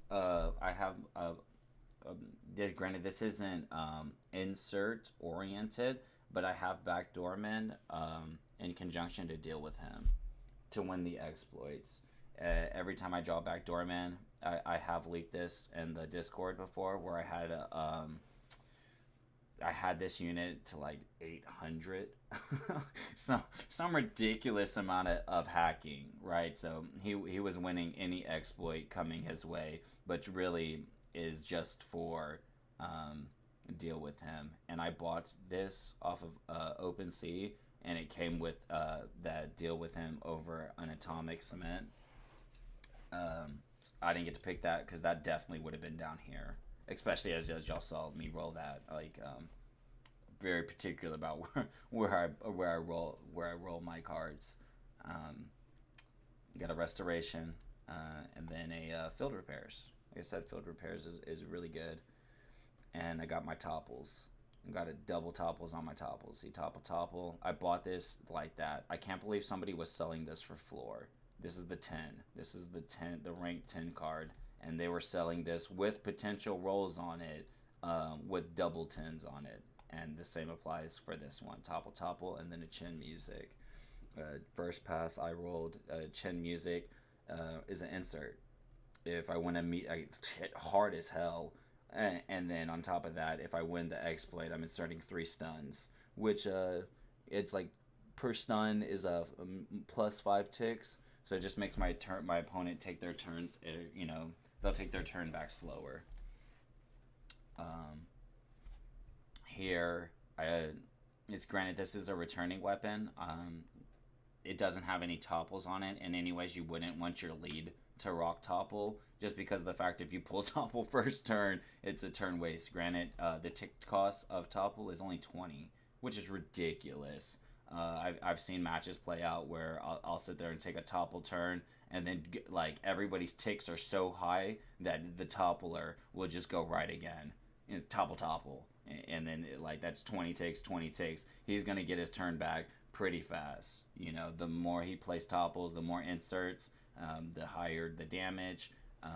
If you see the screenshot for like the thumbnail of this stream, that high damage is my topple. It's my topple gang. Another good, really good gobsmack. Insert 4 stun. Insert 4 more, and topple only plays off of temporary inserts. Like that's why I used to use torment on my topple build until I realized it doesn't work. It's enfeeble. You want to rock enfeeble or relapse. Relapse I don't necessarily like over feeble because relapse can play into a catalytic against meta. When you poison your enemy, it's gonna give them bonus damage to come back at you with. Like that could essentially throw you. But in feeble, the erode makes it to worth of the other cards they draw. So let's say I insert my 2 erodes into your deck. You draw erode. And we use a heavy, for example. You pull an erode, 2 self-cares. It turns your self-cares that you just drew into temporaries and inserts them back into your deck. So that adds damage to topple, and then it also makes it to where you take your turn, you pull that self-care again, and you play it. It's now removed from game, right? So like for example, if I was going against Mundo, and I got to like his doctor, right? Granted, he has 3 profusions, but if he pulls a profusion with an erode, it just turned his profusion to a temporary card. So the next time he draws that and plays it, it's now removed from the rest of the game. You know, kind of deal. Like that can make it to where you turn somebody's really good day into nothing. Erode is the way to go if you're gonna be playing a topple. Where is he? I think it's my lead. See, and then I have E-Feeble with a relapse, but I mean, like, that's just the way it planned out. I mean, but those are all insert oriented, and I got stuck with double distract, got stats, same with this, and then chasing phantoms. I had to get rid of the stultify, so I went with the chasing phantoms, which is still good because that attack break will make it. It will just mitigate damage cards. But, sorry, buddy. You got to go.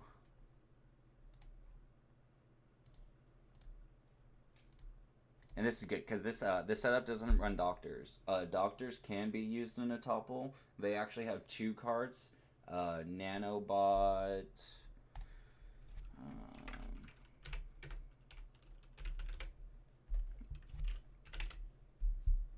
Yeah, there we go.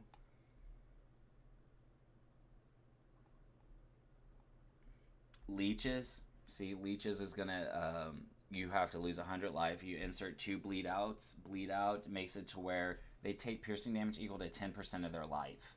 See, and as you see, it's a temporary. So once they draw that, they play it, and they lose 10% of their life. What is the other one? Nanobomb. But what does that?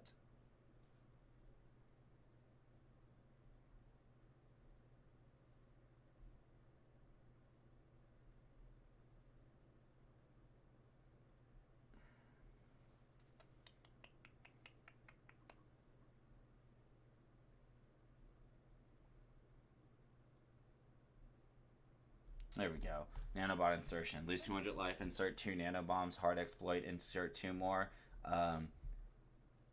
Where is it? Nanobomb. Reduces your... Like, so when your opponent draws this, they lose 10% of their life for the remainder of the game. Or the remainder of the match. That can be pretty detrimental. And then it heals your allies in conjunction, too. So if, like, someone has 3,500 life... They lose 10%. They lose 350 life for the rest of the game. Permanent damage. And then it heals all your allies for 350. This could be really good on a topple setup. That and or leeches. Leeches is dealing 10% every draw. And it's an insert. So, I mean, granted, if it's still stuffed in their deck somewhere, you're adding bonus damage to topple. Let's go back and finish this setup. Who did I take off? What was their name? That was Devious. But I don't want... I have some names here I want to go over.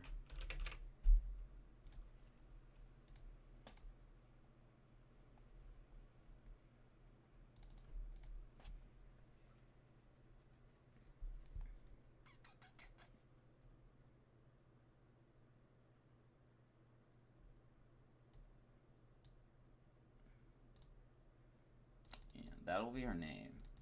I have to do the symbol. because I'm weird. Gonna have to do the symbols, but yeah, she's definitely gonna be facetious, because that's silly. That's silly.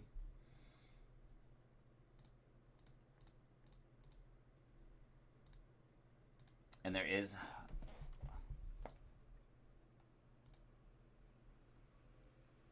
We got a new puzzle.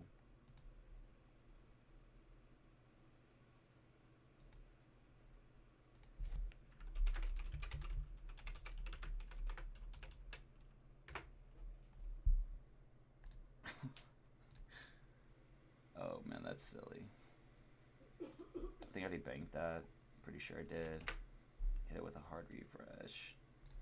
Back to here. Sorry, buddy. Where you at?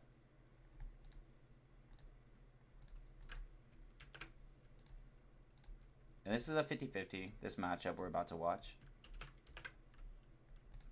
This is just in due time. In the meanwhile, oh, it needs, yeah, it's gonna be a male. The cowboy hat. I'm not a big fan of cowgirls. Sorry, guys.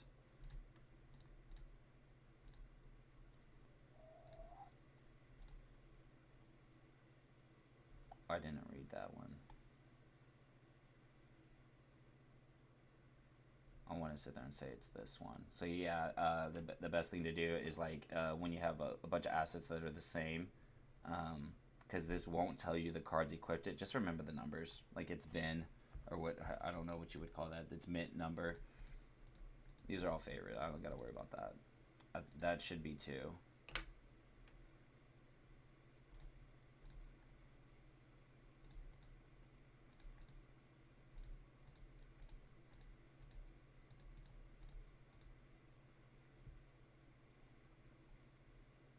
Yep. But I can't do that. This is lead.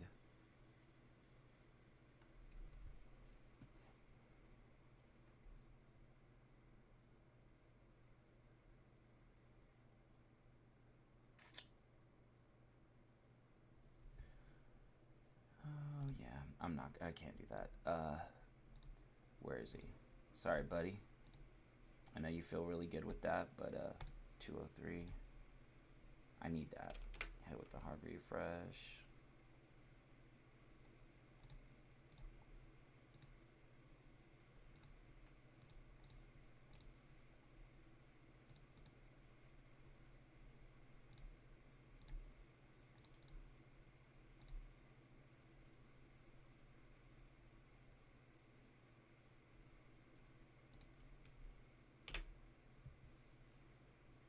Let's check this out. I probably should keep it the other way though, because it doesn't have the exploit rolls I need to pull this off. But at the same time, this guy deal with him. I need something to exploit deal with him.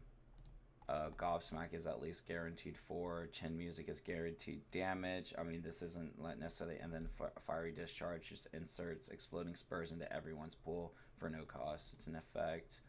So this is probably the best setup that I'm going to come up with. Let's go check it out. See if my friend has anything for me. He doesn't. He's tired. He went to bed. This guy was running the topple. This is my buddy, Vengeance. I want to see it though. It did not go.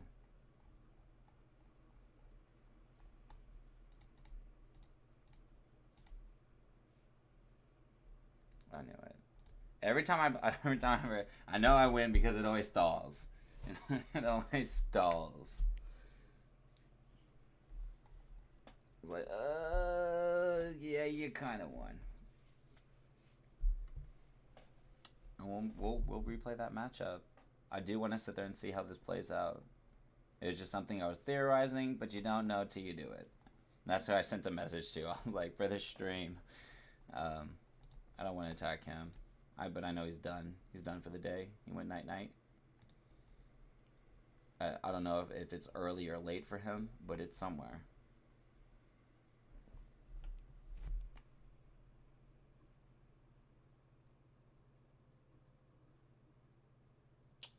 Hold up, guys. I'm ordering coffee.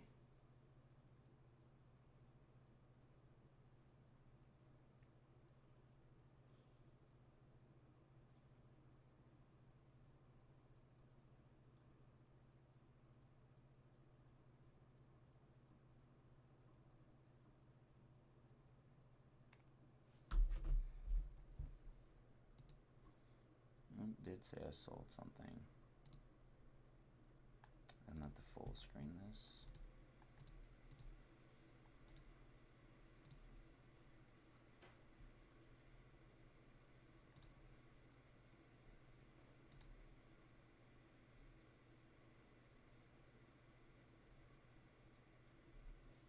Okay. Sold ahead. Right there. Thank you. Oh, I sent you the. I don't know why it says that though. I sent you what you sold. And it says doctor. Oh, I don't know. That's what the email said. Yeah. I'll make you some coffee. So I knock him now.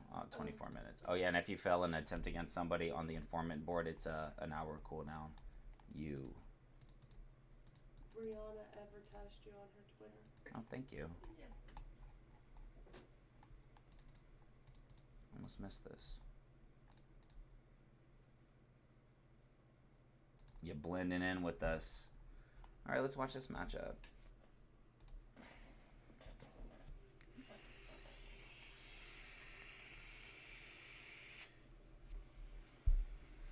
So this is a 50-50.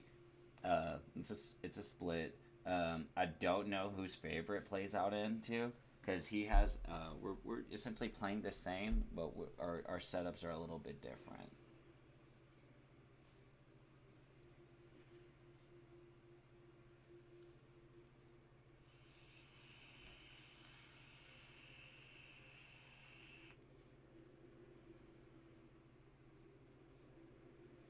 Might as well full screen this.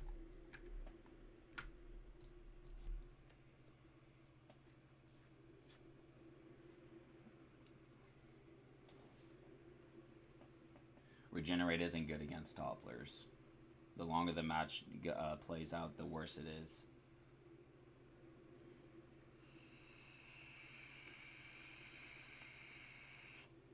The egos again. No.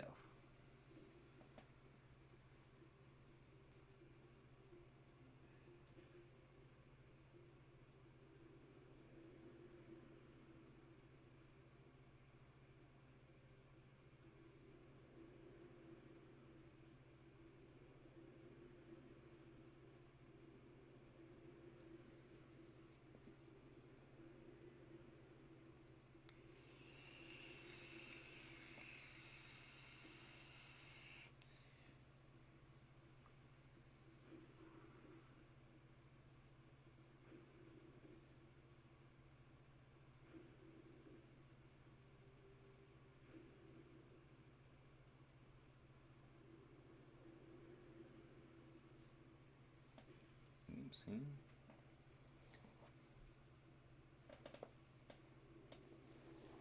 I don't know what happened there. I don't.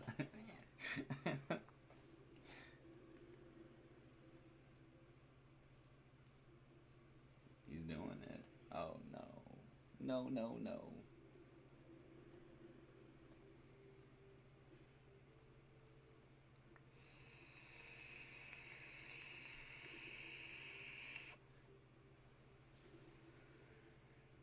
And as you can see, that you can see where this falls off against meta, because meta is a lot of AOE. So we're honed in on his lead right now with Topple. That's hot, Whereas yes, thank you.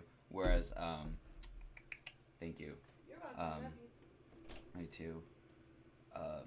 Where something like Plasma Storm is going to be focusing everybody. A good counter or something to include on a Topple run, Topple build, would be a drone with a protective field. Protective field is going to grant everybody shields while everybody does their inserts, takes their turns, stalls, or it's going to help you stall and ensure that more inserts are being played. See, as you can see, he's starting to lose them. Almost starting to lose damage, so they're starting to play out.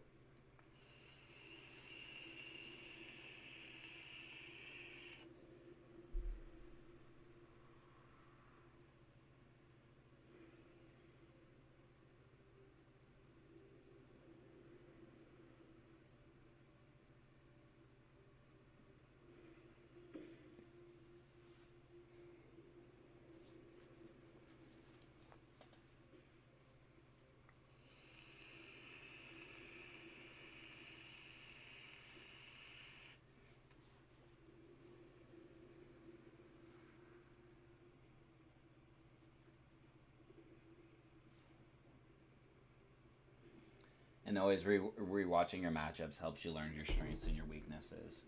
So I know that's what, I'm learning. You know, I'm still learning, developing more strategies as we go, more play styles.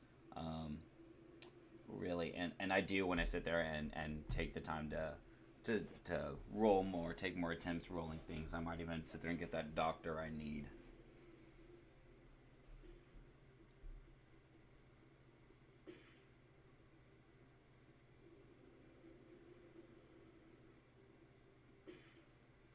Right here, what we're seeing is first pass. He pulled first pass, and I don't know if that's the way it's intended to be, but yeah, there again, it puts first pass, second pass, and third pass in everybody's deck. Everybody can draw that after it's played. So you're just seeing a bunch of stacks of first pass being played.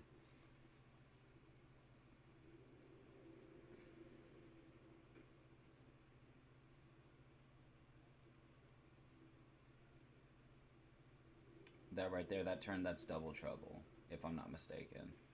Which just doubled the inserts on this guy. So if I get another topple on him, he's going to fill it. Because already I think we had him up to 808 inserts.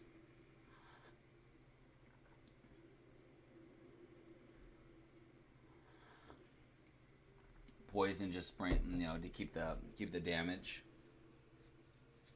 And it's percentage, so it's going to be pretty good. Right there was Chin music. Another first pass. Another. Oh man, and that might have been another double trouble.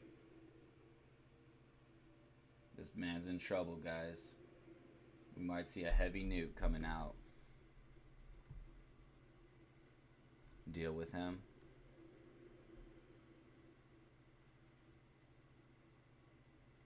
I was about to say, I think we're about to see some regen. See, but as you can see in this matchup, this isn't wasting turns on regen isn't necessarily good. I think that's optimization at play. Oh, I told you. 41 inserts, 41 cards. Right, his deck size was 61. Was he gonna draw what he needed? I don't think so. He wasn't gonna draw anything to save that man's life.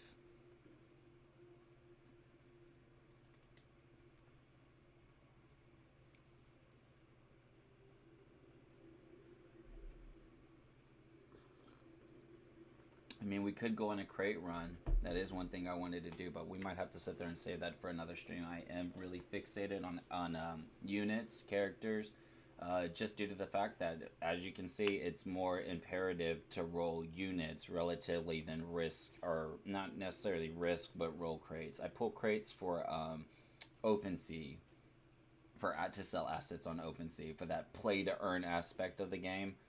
Crates is where it's at, because you just, unfortunately, you don't know what you're pulling, what you're gonna draw. It's a Chin music there.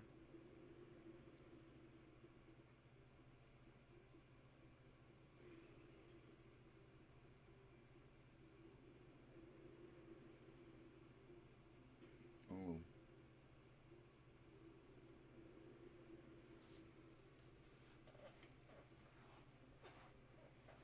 Right there. Yeah. There's my insert. Enfeeble. He just enfeebled.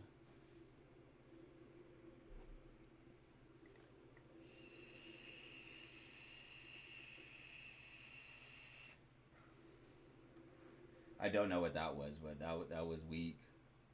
That was silly what just happened there. Might have been just the tip.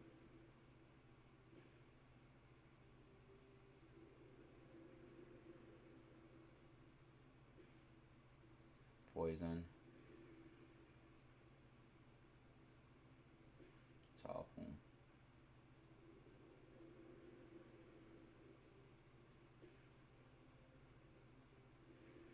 But you see the low cost of top. He's gonna take his turn again.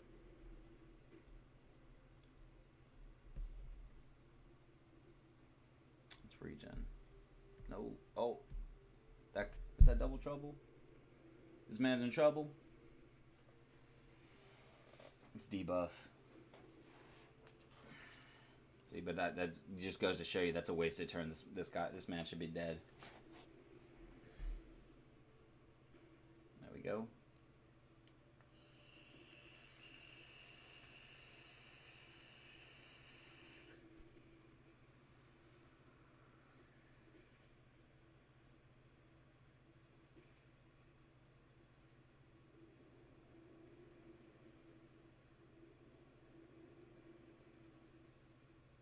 See, and the first attack on this on my friend Vengeance, we lost. We lost that matchup. But as you can see, like the swing might be in my favor, even after the asset change. And then if I do happen to roll a doctor, unfortunately, until I do pull a JT Jack, that man JT, he has a I think 2 double troubles, which is crazy because the double trouble is, if I'm not mistaken, the rank 10 card. So, I mean, but as you saw on stream, I pulled a double 7. I mean, it's possible, which I've been trying to do with the doctor. I don't get it. Perfusion. I mean, give me a double perfusion. That would be nice. Because as I said, perfusion is probably the best healing card for a doctor currently. Amigatos is the same. It's like the real deal, but for it plays off of your nano, and unfortunately, that means you're gonna have to be nano focused on rebuilding your doctor, which in turn means you're gonna sacrifice a lot of life and other stats to sit there and focus nano. And we can see that here because I have a real deal doctor. So I'm gonna start my new shift. Under the team setup right here, this guy, he's the double real deal. See, for 234 nano, which means he's gonna be doing 268 in heals when I pull off the real deal. He's kind of flimsy. He's kind of like a glass cannon without the damage. Because he's more for a utility than he is like an all stat, as you see in my other teams. Like these armors, the way they're equipped, it's all stats. That's why all my stat values are pretty high, relatively, than just fixated on one. And that's just unfortunately with nano how you have to build it, and that's for balancing issues. I completely understand, but I mean, that's why Amigatos is the rank 10 card for doctors. Those are the assets I sold. It applies off your nano, and until we see level increases, that's why. And then somebody maybe a month ago had stated or asked if it was a bug that doctors roll tactics on their pools. Like when you're rolling a doctor, as we'll probably see now, you'll roll tactics. That's for 2 reasons, I believe. One, of course, balancing. If you were able to pull off all that nano and pull something like Amigatos or the real deal, you're looking at fat hills for 1. And then for 2, revitalize casts nano break on your unit, right? So you're gonna depreciate your nano values by 10% turn 1, 5% turn 2, and that's not good. The higher your nano is, potentially, especially if you keep stacking revitalize up to the 5 stack, you're looking at a 25% depreciation in your nano value. So if you dual spec Ender Tactics, it makes it to where like your weapon, in easy, medium exploit or whatever, you're more prone to sit there and still win that exploit in conjunction to tactics. So it kind of makes them like a hybrid in terms of how on their on exploit rolls.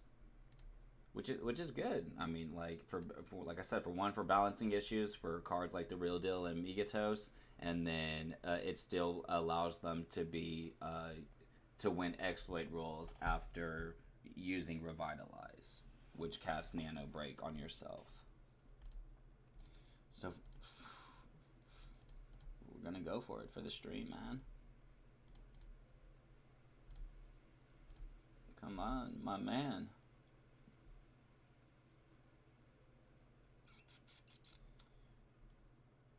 See that exactly, and then right there. See how he's pulling tactics, and then, like really for the doctor, you want to prioritize nano, and it's just for in conjunction to that. But like I said, this card right here, great gain nano break too.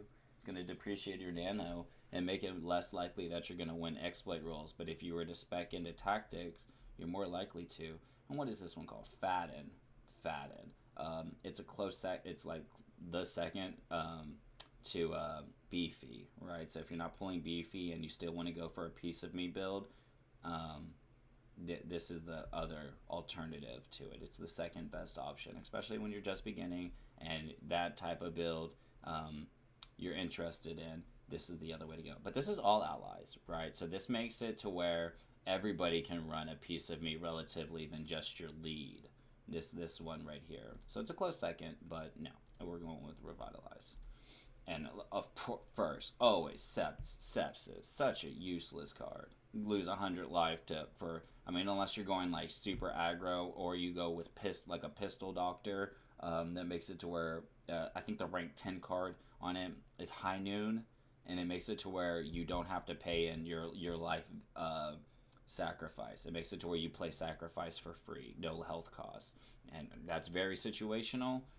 You could luck out and run something like this, but it's not going to be worth it to sit there and risk all that. No, gone. I mean, I play doctors to heal. I don't need an aggro doctor. I mean, I do, but that's in conjunction to inserts. I'm going to go with this.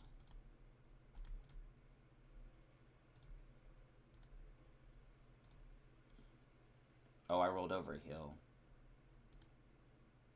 I wasn't supposed to do that. That was a misclick. That's what I get for not paying attention. It's supposed to be over the undo. Damn.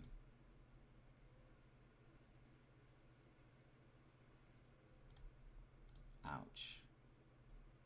Because I just pulled a beefy. Go figure. Always pay attention. Don't go fast on your rolls, man. Don't do that to yourself. There it goes, Amigatos. No wood. Yeah. That sucks because this is actually a really good roll, and or like a really good doctor, and I screwed it by doing that that misclick, but it's okay. This right here, money. Like I said, right here, pulling Amigatos allows you to dictate floor price on Amigatos because there's almost none in existence. There's 5, right? And I own another one, so that's 6, and this would make the 7th Amigatos, making me, well, used to, because I did sell those 2. I would have owned 4 out of the 7. It's really hard to pull that, but I should sit there and sell this guy off. But no, I'm not going to do that. And then my OCD. Click. He's sick. Ouch.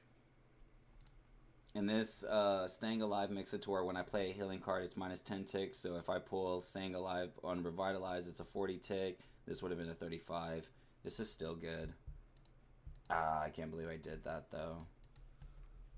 I'll beat myself up later. Don't worry.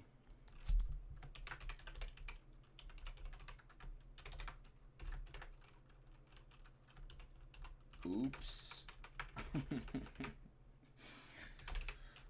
You do it for what it's worth.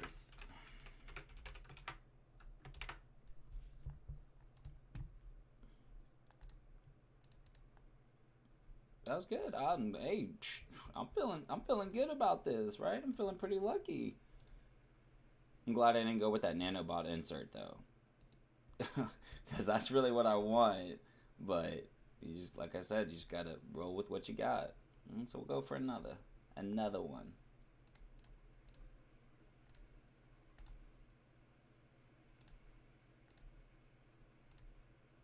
Watch me get another double Staying Alive, double, what is this, injection.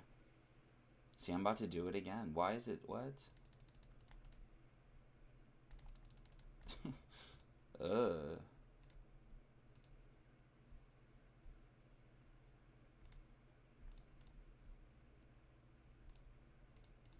Was this a double real deal right here? Is this the real deal? This would be like my 4th one though. Not gonna lie.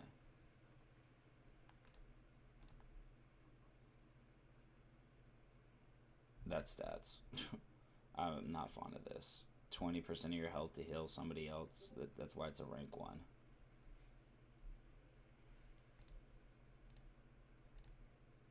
That's her laughing at me for the last roll.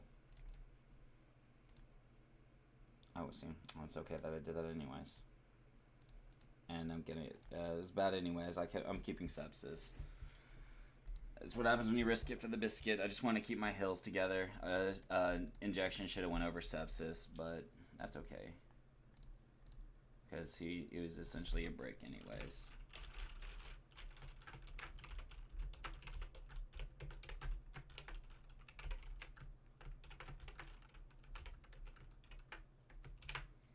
And then just show you that how I name them on stream.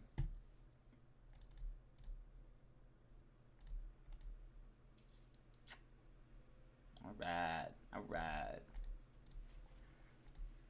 Of course, they gotta humble me.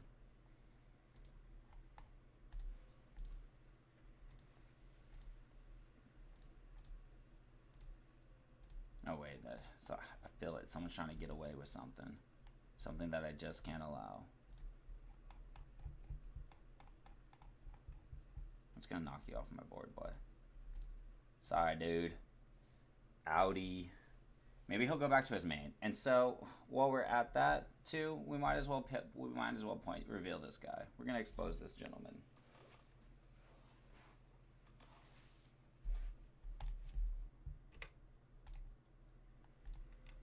That's definitely delayed.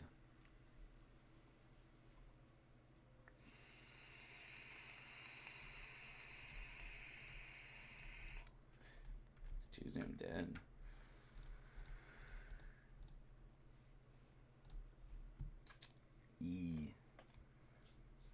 Alright, so this guy, right? My friend, Mr. Luong. Right? I don't see anything weird about this. Comparison. I have 7 page worth of characters, and as you can see, I have a lot of misfortunes, right? If we go to my favorites, oh look, I just hit my 2nd page, right? In terms of like good assets, team worthy, you know, assets, and that's through 7 pages. How does he have 1 page of exactly what he needs to be it's a pretty decent deck? Like this right here, 1 page, right? It gets fishier. What?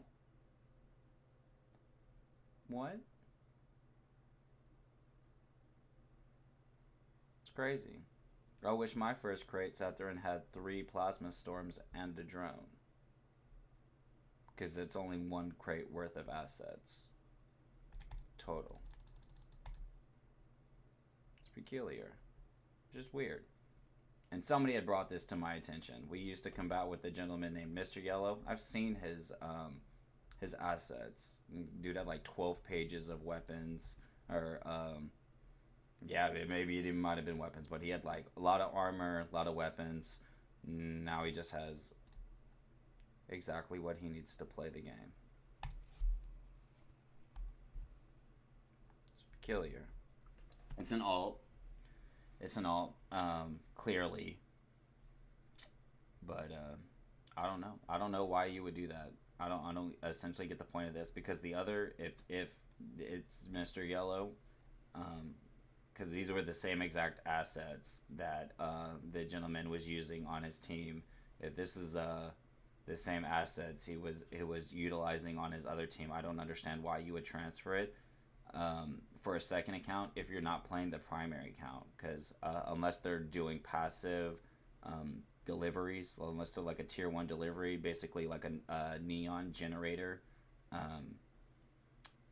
I don't see it on the, like, I wouldn't know the name of his delivery team to sit there and pinpoint if he's running tier 2s. to sit there and post contracts for this account to pick up. I just don't understand. The only reason I would, and it's against terms of service, utilize a second account would be to increase the amount of ambushes a day, right? To accounts, the 100 apiece, 200 attempts a day. But he's not rocking that account. So it's just kind of peculiar. And this is a dead giveaway.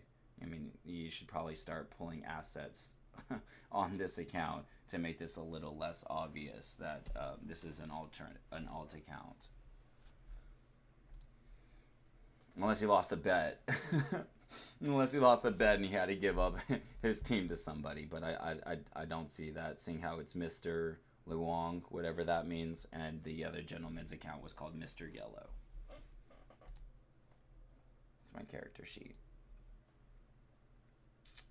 So back to it. Where were we? You. Make sure. Yeah, I got enough.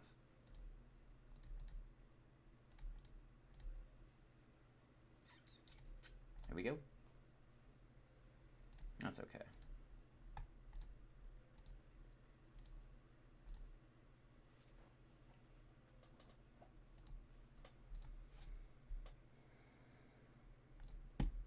This is okay too. Those are 2 effects, so look, 4 effects. That's okay. If I go below 50 life or 50% of my life, I'm healing free 400, and then when I heal, I cleanse, if it even works.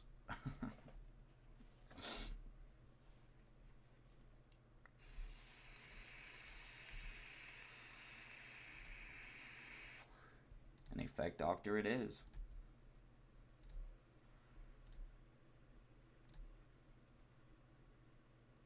Please tell me I did not roll over a hill.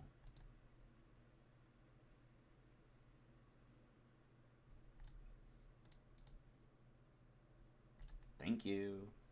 Oh, that's okay. It's a decent roll. A lot of utility. Like I said, a lot of 5 effects. It's pretty good. So that means like when I do, like when I'm drawing cards, I'm more likely to play this and my weapons cards. That's okay. That's not bad. That is totally a usable doctor. Just unfortunately not for me. We've progressed past that. Forget naming. We're just gonna continue.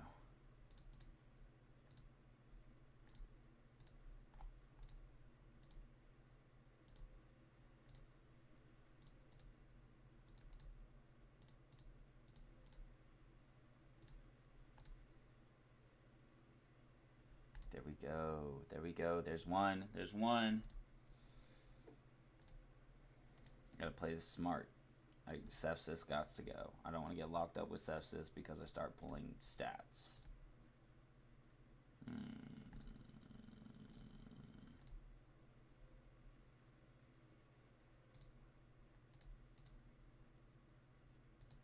I'm scared, man. What I did to myself.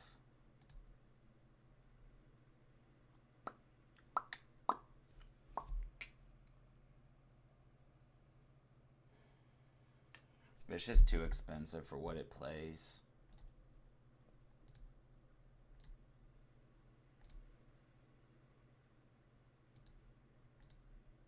And I'm okay if I lock sepsis.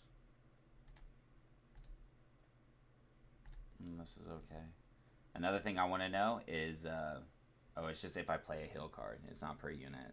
I was like, if I pull provisions, profusion in conjunction to this, does everybody minus 10 ticks? But it's just the individual.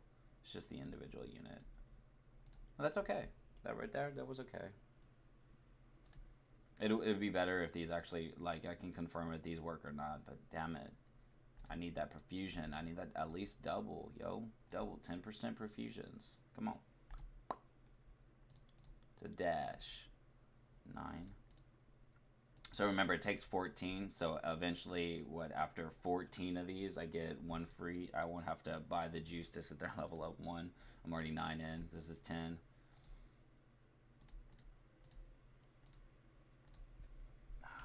I don't like this card. I'm still going to pick it, but I don't like that card because it inserts into your allies' decks, right? It increases your deck size of your allies, which makes it to where if you have a particular build you're trying to run, you could potentially lock yourself out of drawing those cards. You only get three cards a turn, and if you start pulling these, it mitigates from what you actually what you're supposed to use. But some people might like that. I mean, if you have like a really stall heavy deck, I could sit there and see where the potential for that is, but I can't justify that in the current meta.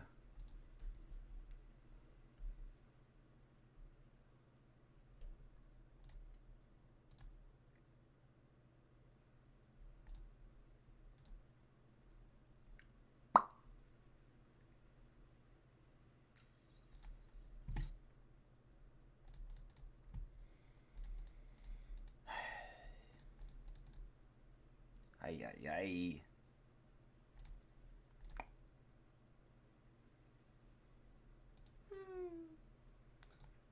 That's beefy.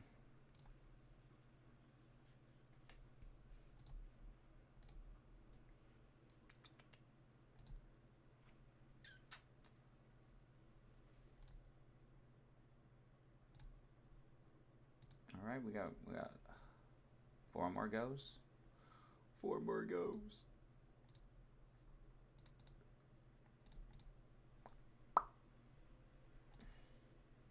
Did I even buy that?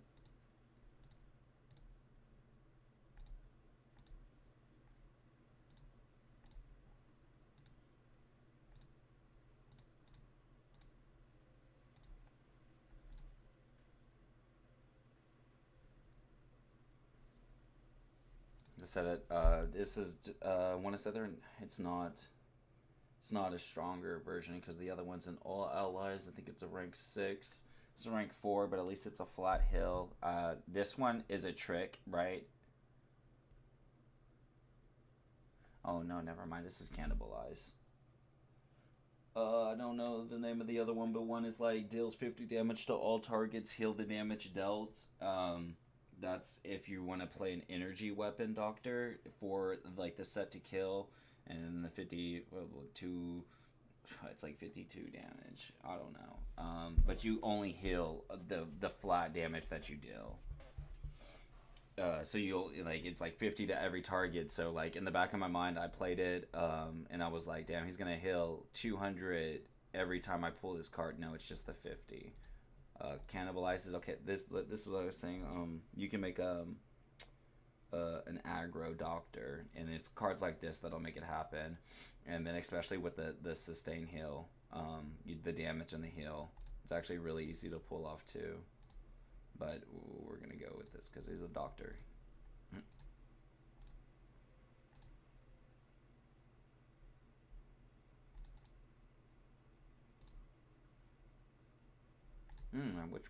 Which one am I gonna pick?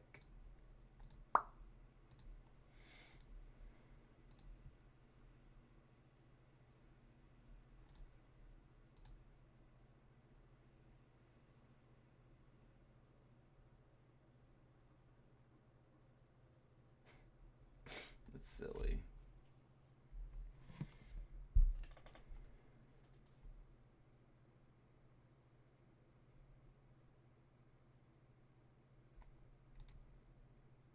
I don't know.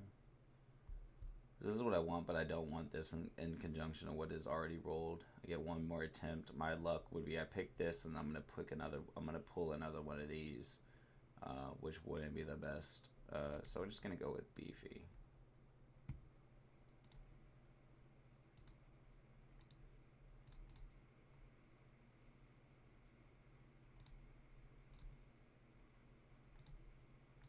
And I get a real deal.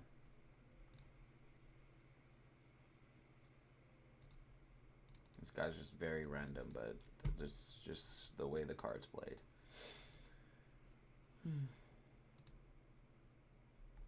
Alright, back to it.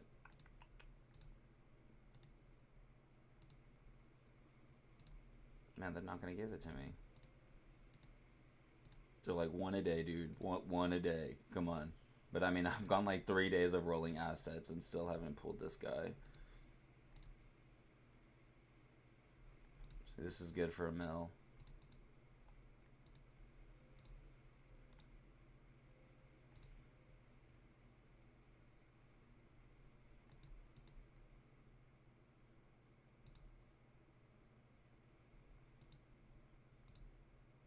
Uh-oh. Look, I'm gonna do it. I'm gonna jinx it. I'm gonna do it.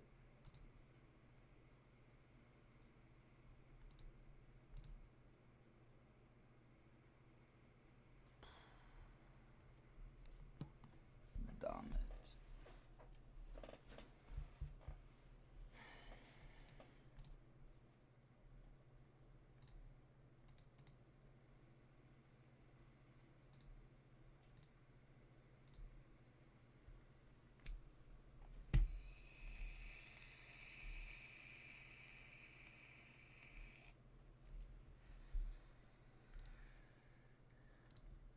That's a good runner-up, right?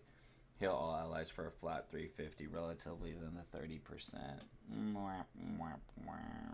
Now this potentially could be better than this, like on a mid-tier team, just because of the fact that lower tick versus the 60, and it's guaranteed 350, whereas like 30% of something might not pan out. Let's check this out.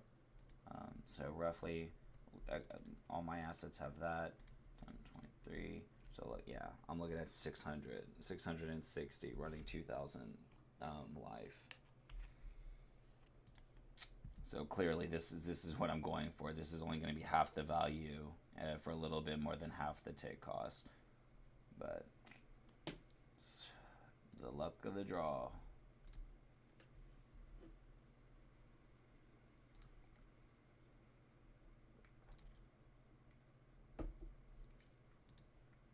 Eek.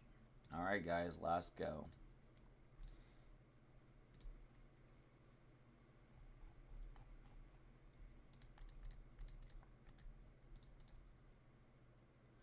The Bushman. I mean, I should address that too. So when you post your contracts, right, the longer they are, the less inclined you are to see, like this contract.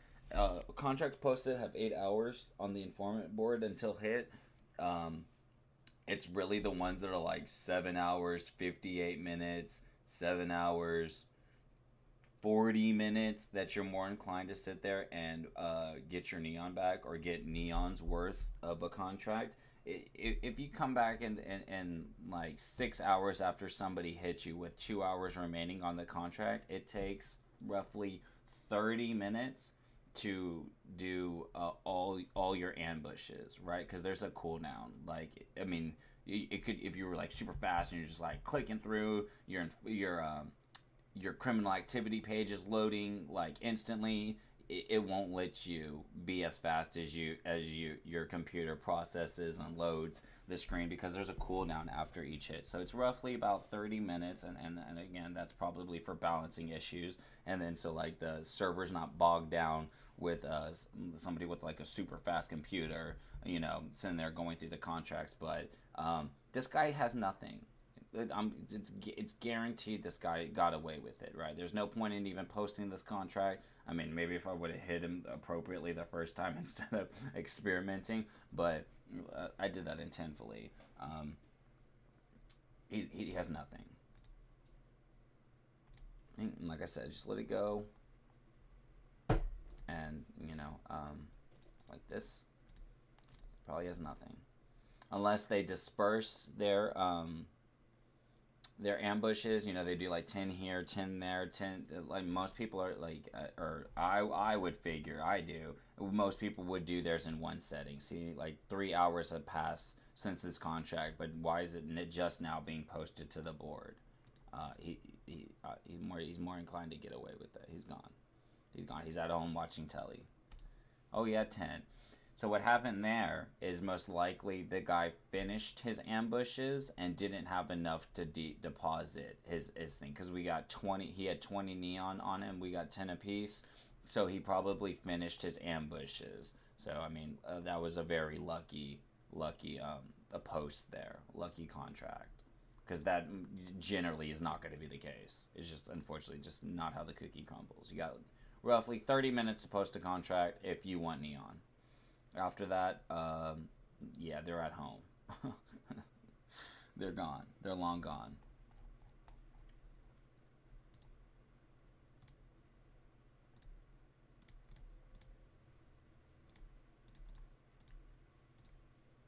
Let's go. Yes. That's one. And I'm okay pulling any of the insert cards. It doesn't matter in my opinion. The bleed out or so this is leeches, and the other one, the nanobot insertion. Either or I'm okay pulling, because they're inserts. I would be flabbergasted if all four were inserts. I'd be like, yeah, sign me up. Where's the dotted line on this one? Gimme, gimme, gimme.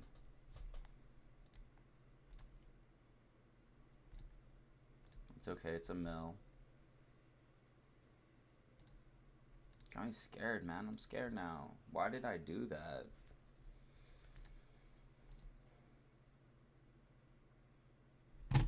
Damn.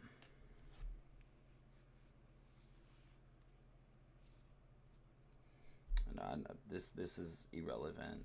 Defense on a doctor it just pertains to absolutely nothing. 75 health pertains to nothing though either. Generally always just go with all stats because of that, but damn it.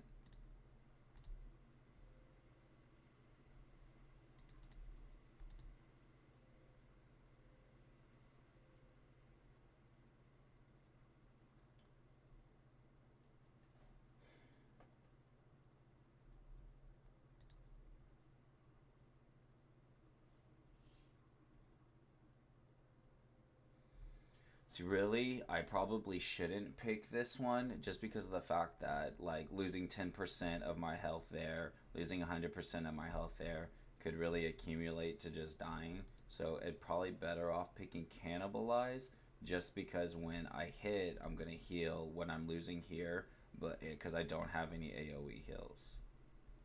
And he would have to be the lead to heal himself. Granted, regen drones can sit there and accommodate for that, or a jack, but that's just not, this unit, you got to think of the asset in itself before you apply it to the deck. And that's it. I think I have 13. I knew it. And, no, I'm not going to go under. We gave it a good old go. I want to play this. Ouch! Hey, this dude might help me out here. Oh, he's actually doing runs. He's split.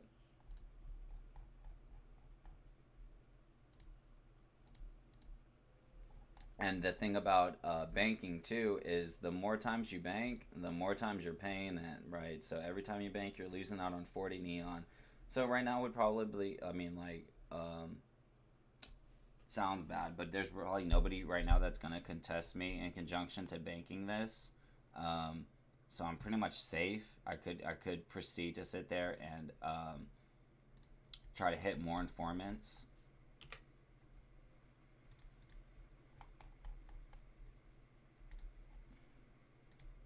Or sloppy. He's probably done. He's like, nope, I'm done. You stole my money. I'm done. I almost stole 300 off of him. Granted, there's the split, so only got the 147. Yeah, he might be done after that one.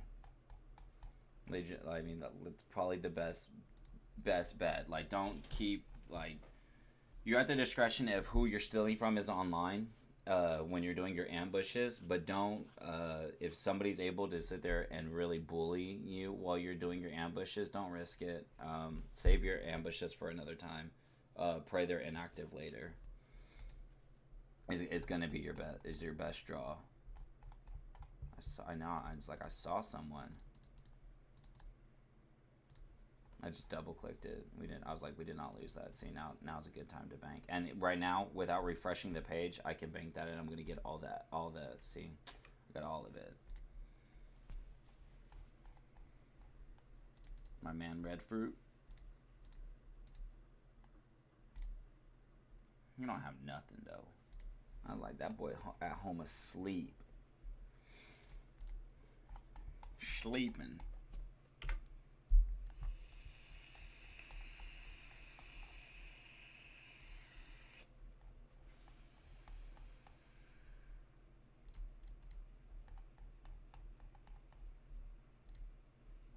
Ooh, we could get lucky and might be able to pull one more if some fortunate soul is willing to donate for the cause.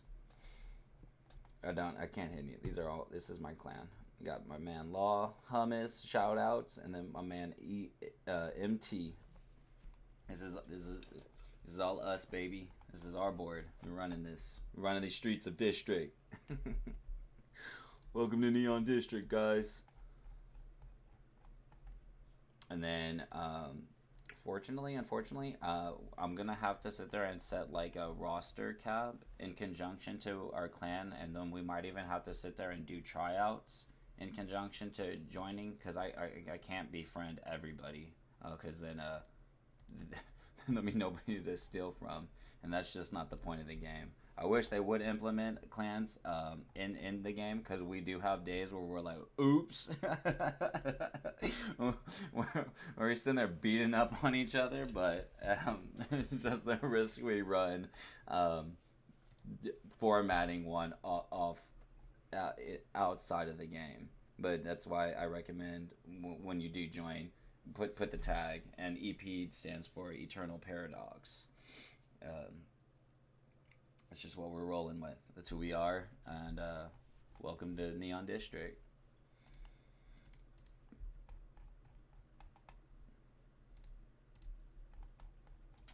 Oh, I'll give it just a little bit longer. I don't wanna keep you up all night, and myself got a 12-hour tomorrow, 12-hour split.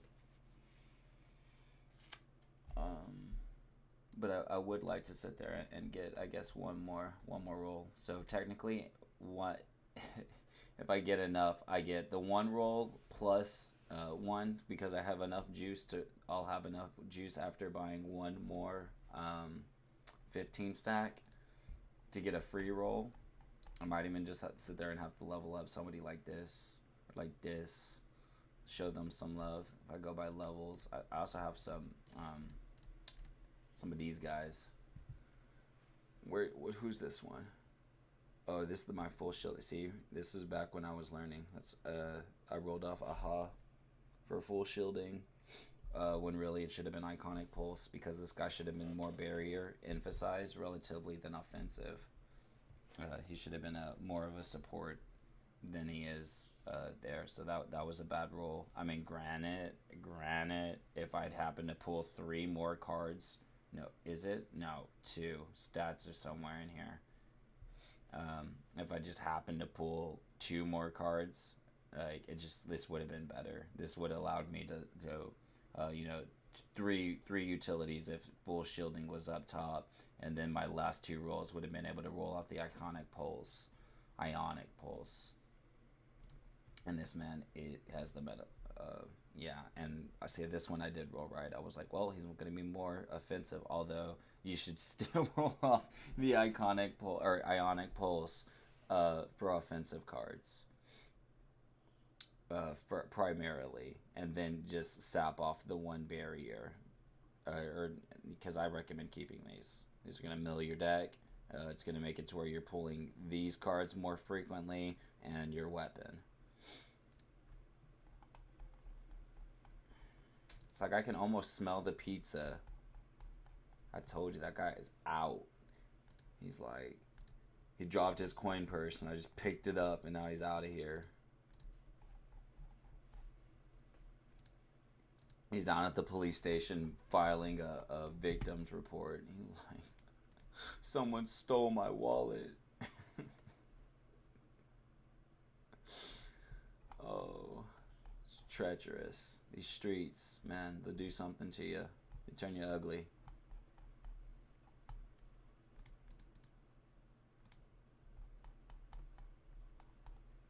But yeah, this is essentially the rundown of how I play. I go through my daily attempts. I probably will never never broadcast me doing my ambushes. That's just silly. Sit there and show y'all when I'm sitting out there stealing for someone to come steal back. We're not doing that. You have to find me, because I'm out here hiding.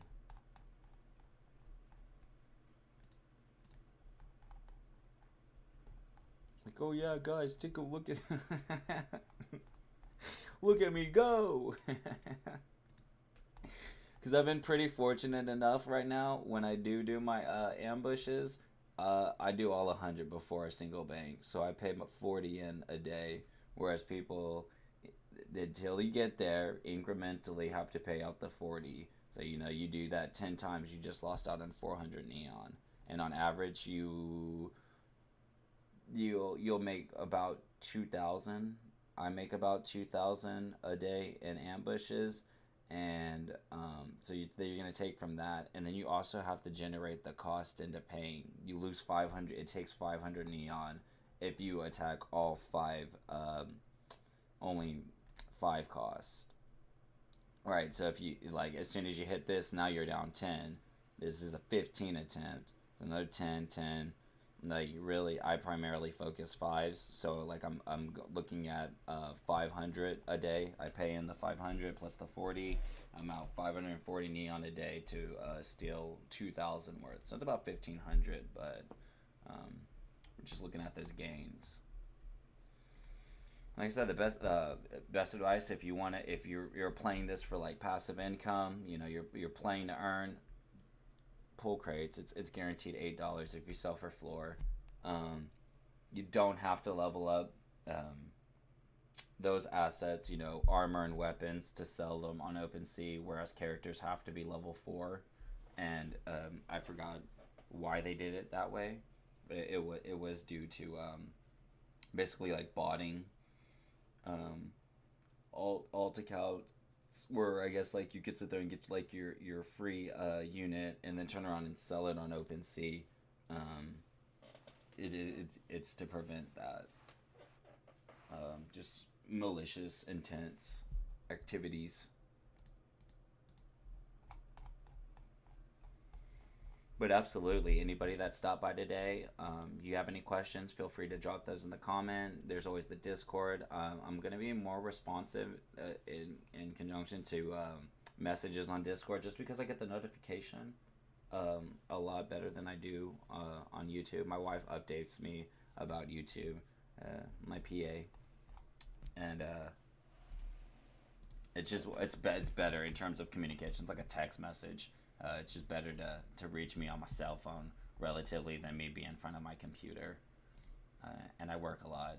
I just actually picked up a 3rd job, so unfortunately I'm just gonna have less time to sit there and do this until I start school in January. And I'm gonna make all the time for you guys, and hopefully by that point we'll have the new update out. I'll be able to cover more content in conjunction to the update.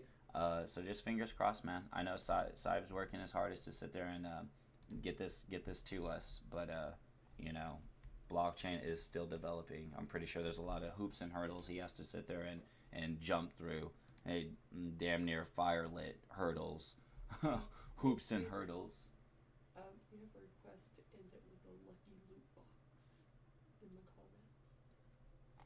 Okay, yeah, I can absolutely do that. Yeah.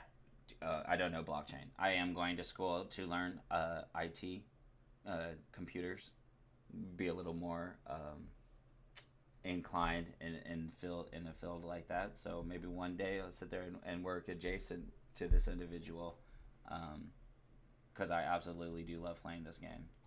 Besides the earning aspect, it is a very great concept. Just wish I knew about it. I guess the years ago, back in the beginning, relatively than now. But hey, it is what it is. I probably wouldn't even have been able to play like I do now. Um, but yeah, so just hold out for that, and just stick with me, and we'll do it. I'm not gonna hide anything in conjunction to what's the deal. I'll show you my teams, I'll show you my builds, I'll explain it. I even went through the process of showing you my buy-in strategy off of OpenSea. You need to develop a team, buy gear, sell it on OpenSea for floor. $8 a crate. It's free. It's passive. It's not. It adds up accumulatively. And then just utilize that and your filters on OpenSea to get your team somewhere where you're comfortable, or climb to the top. Because you're gonna have to utilize this at some point to do so. You can't just use it unless, like I said, you're just playing for passive income, and sell your boxes how you want to, sell your assets how you want to, and then just hope for the best, because unfortunately the market's flooded with 2.1 million items.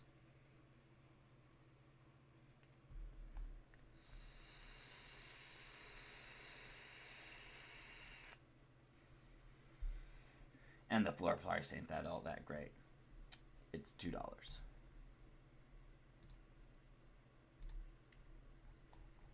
I don't think they're gonna let me do it, but that's okay, because my wife informed me that somebody wanted me to sit there and open a loot box to end it all. And like I said, anybody that came out today, or not even today, because I understand it's late here, so I could imagine what it's like elsewhere. It'll be on the channel for you guys to catch up on. I hope the mic quality is a lot better than what it was last time. I hope I addressed and fixed that issue once and for good, at least until I can, I guess, get a better stand, a better mic. We're gonna open a crate, and see, this right here is your values, and they're just not the best. But honestly, it could be determined the best, because the best assets to pull right now are going to be out of these first three categories. You got the common, uncommon, and the rare. Some ultra rares do actually come really well, but legendaries for the most part don't roll that well. And then another thing to take into account is legendaries. We'll go through that right quick. Where is it? Rarity, legendaries. There's no legendary characters. The floor price. Oh, it is 2. It is, but as you can see, there's only 2 assets for roughly $2. And going through this, look, even the 6, which is like 2 to 3. See, low 2s. Really, like, the floor price on legendary items is almost $4. So if you pull a legendary, you keep up with it, like in terms of listing it, list it for a day, list it for 12 hours, cancel the trade and repost it. It'll post to your recently listed. So anybody's filtering or searching off the recently listed, your asset's gonna appear more frequently. But as you can see, look, $8 there, $8 there, $8. The floor on legendaries is a little bit higher, because once the update does hit and the level increase hits, legendaries are actually going to be in a better place, because the fact that you get rolls on them and the rarity of items is going to dictate your pools. So you'll be more inclined to get like a rank 4 or 5 and higher relatively, than pulling like really low ranks, like rank 1 stats and so on and so forth, especially with weapons. Legendary weapons are going to be pretty smack after the level increase, because there's just going to be so much more you can do with it, especially when you roll it and you're pulling like double topples on this. See, it's just not that good. You got the cat call on the returning. Cat call is definitely something you want to focus. This throwing weapon in particular comes with 3. The best ones really to roll. Let me go through that. I thought I smelled pizza. Is going to be the chalk rum. The chalk rum. Is that it? Am I tripping? I thought there was another type of throwing.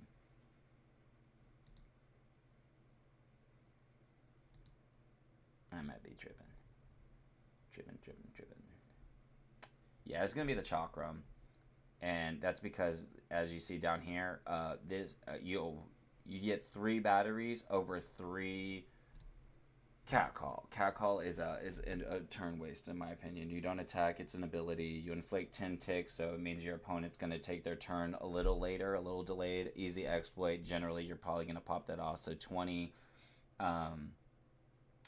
It just helps stall your opponent's turn, but I'd rather just take battery, which is damage on top of an easy exploit of inflict 10 ticks. So you get 10 batteries to this to this returning, and the other type, the hat, the what is his name from Mortal Kombat, the dude with the hat. Don't remember, but that's what the returning weapon looks like to me. This one, the saw disc. This one comes with the 3 cat calls, 2 batteries. So if you're to focus buying returning weapons, always go with the other one. And that's it. That's with every weapon. Every weapon has some that come, like this one has 2 payloads and it has 3 pop 1 off. So in my opinion, this is the worst the worst type of pistol to pull, because pop 1 off is really weak. It's more or less a turn waster. 35 damage. Deal 35 damage, whereas this model and the Fletch, I don't know how you pronounce that, comes with 3 payloads, which is poison. It's an attack, you induce poison, and then it has 2 of the other ones. This actually isn't that bad of a roll. I might even have that posted. So again, 8 and 7, done, topped off. But yeah, legendaries you can sell for higher than floor, and primarily people are really quick to pick them up, especially when you do sell them for like $2, $3, $4. They're almost instant sells. But yeah, I guess we're gonna kick things off with a bang. I mean, I could go like crazy, get like 5,000, 25. But I'm kind of dispersing this over the course of the streams, especially until like I pull the assets I need, and then I'll focus more so on loot crates. And the more people start to chime into my channel, you start like more or less advertising me to other players or family and friends, get them into Neon District. I'll start having giveaways and in conjunction to my channel. Assets, we'll roll an asset on stream. I'm gonna, like I said, hopefully later this week I'll have a guest talker.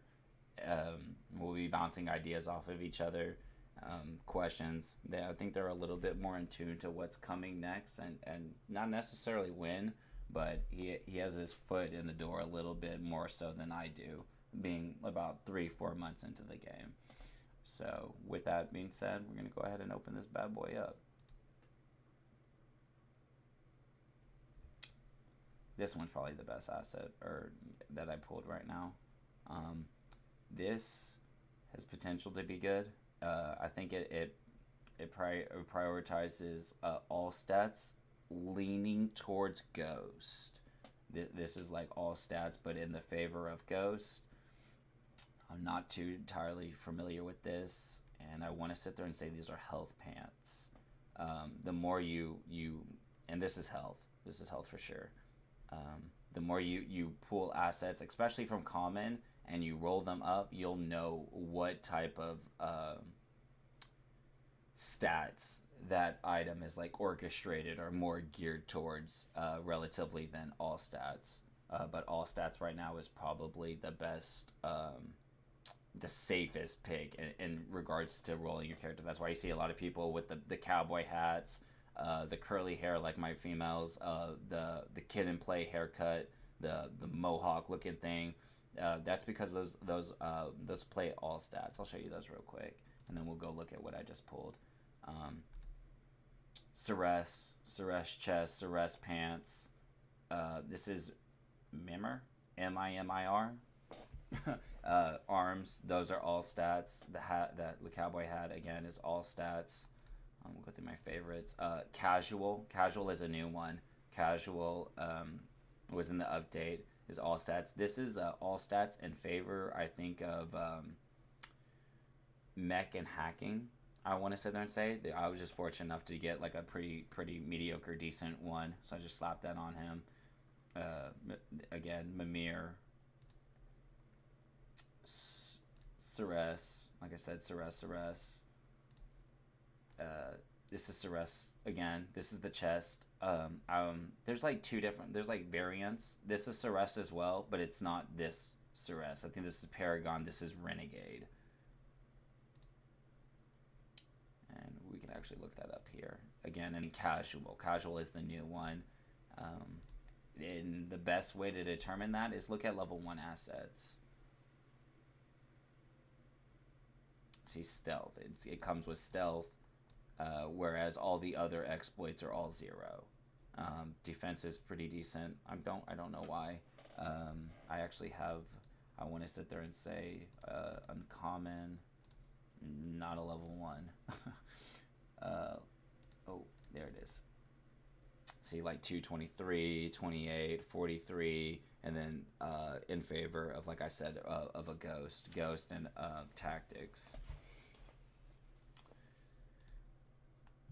Defense out the wazoo. All Archdemon is a defense set. Empiric is nano. See, with the nano value. Ceres life. This is health. This is health with a swing in nano. See, Ceres Infector. And see the Renegade. And then what's that other one?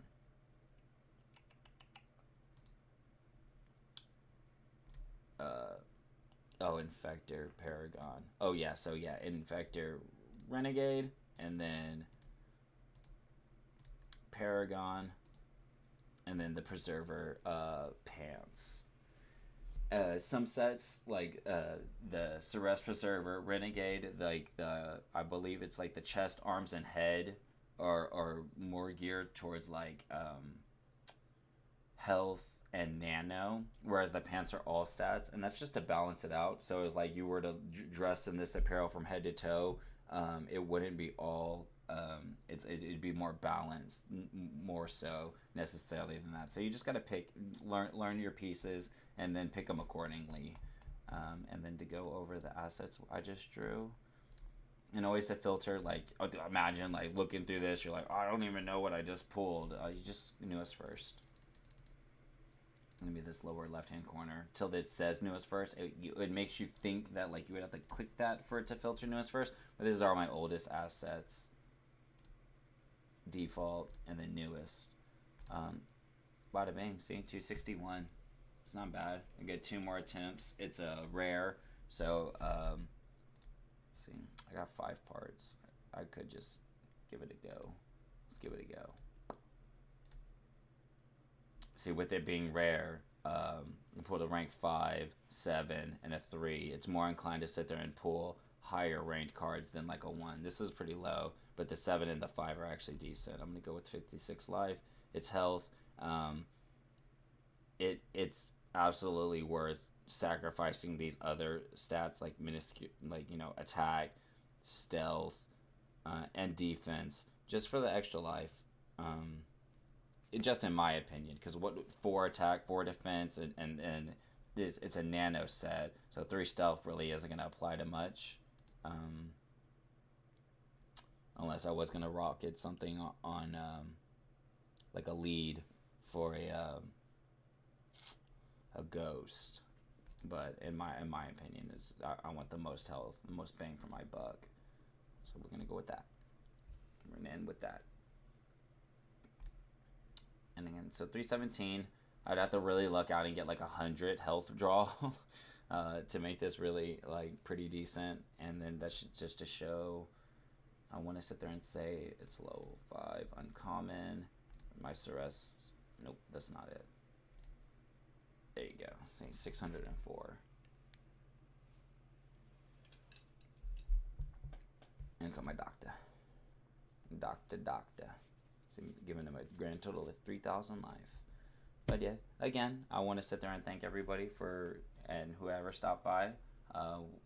We didn't necessarily focus on match replays. We will the more decks I build and against different matchups to sit there and show you pros and cons of running particular decks and deck styles. And just stick with it, guys. Don't get discouraged. We all got to start at some point, start somewhere. Just stick with it. And like I said, if you got to determine what you're playing for. If you're playing to potentially be the best, you're going to have to sacrifice the earning aspect of the game to sit there and utilize things like OpenSea. And there are some other websites. I went through the first stream, and we got Ludex, Venly, Non-Fungible, NFT Trade, and I'm sure there's a couple of others out there. But OpenSea by far is going to be your best one. And if you're more invested in a Polygon and Matic, Ludex is going to be your best choice. But for Ethereum wise, OpenSea is going to be your best bet.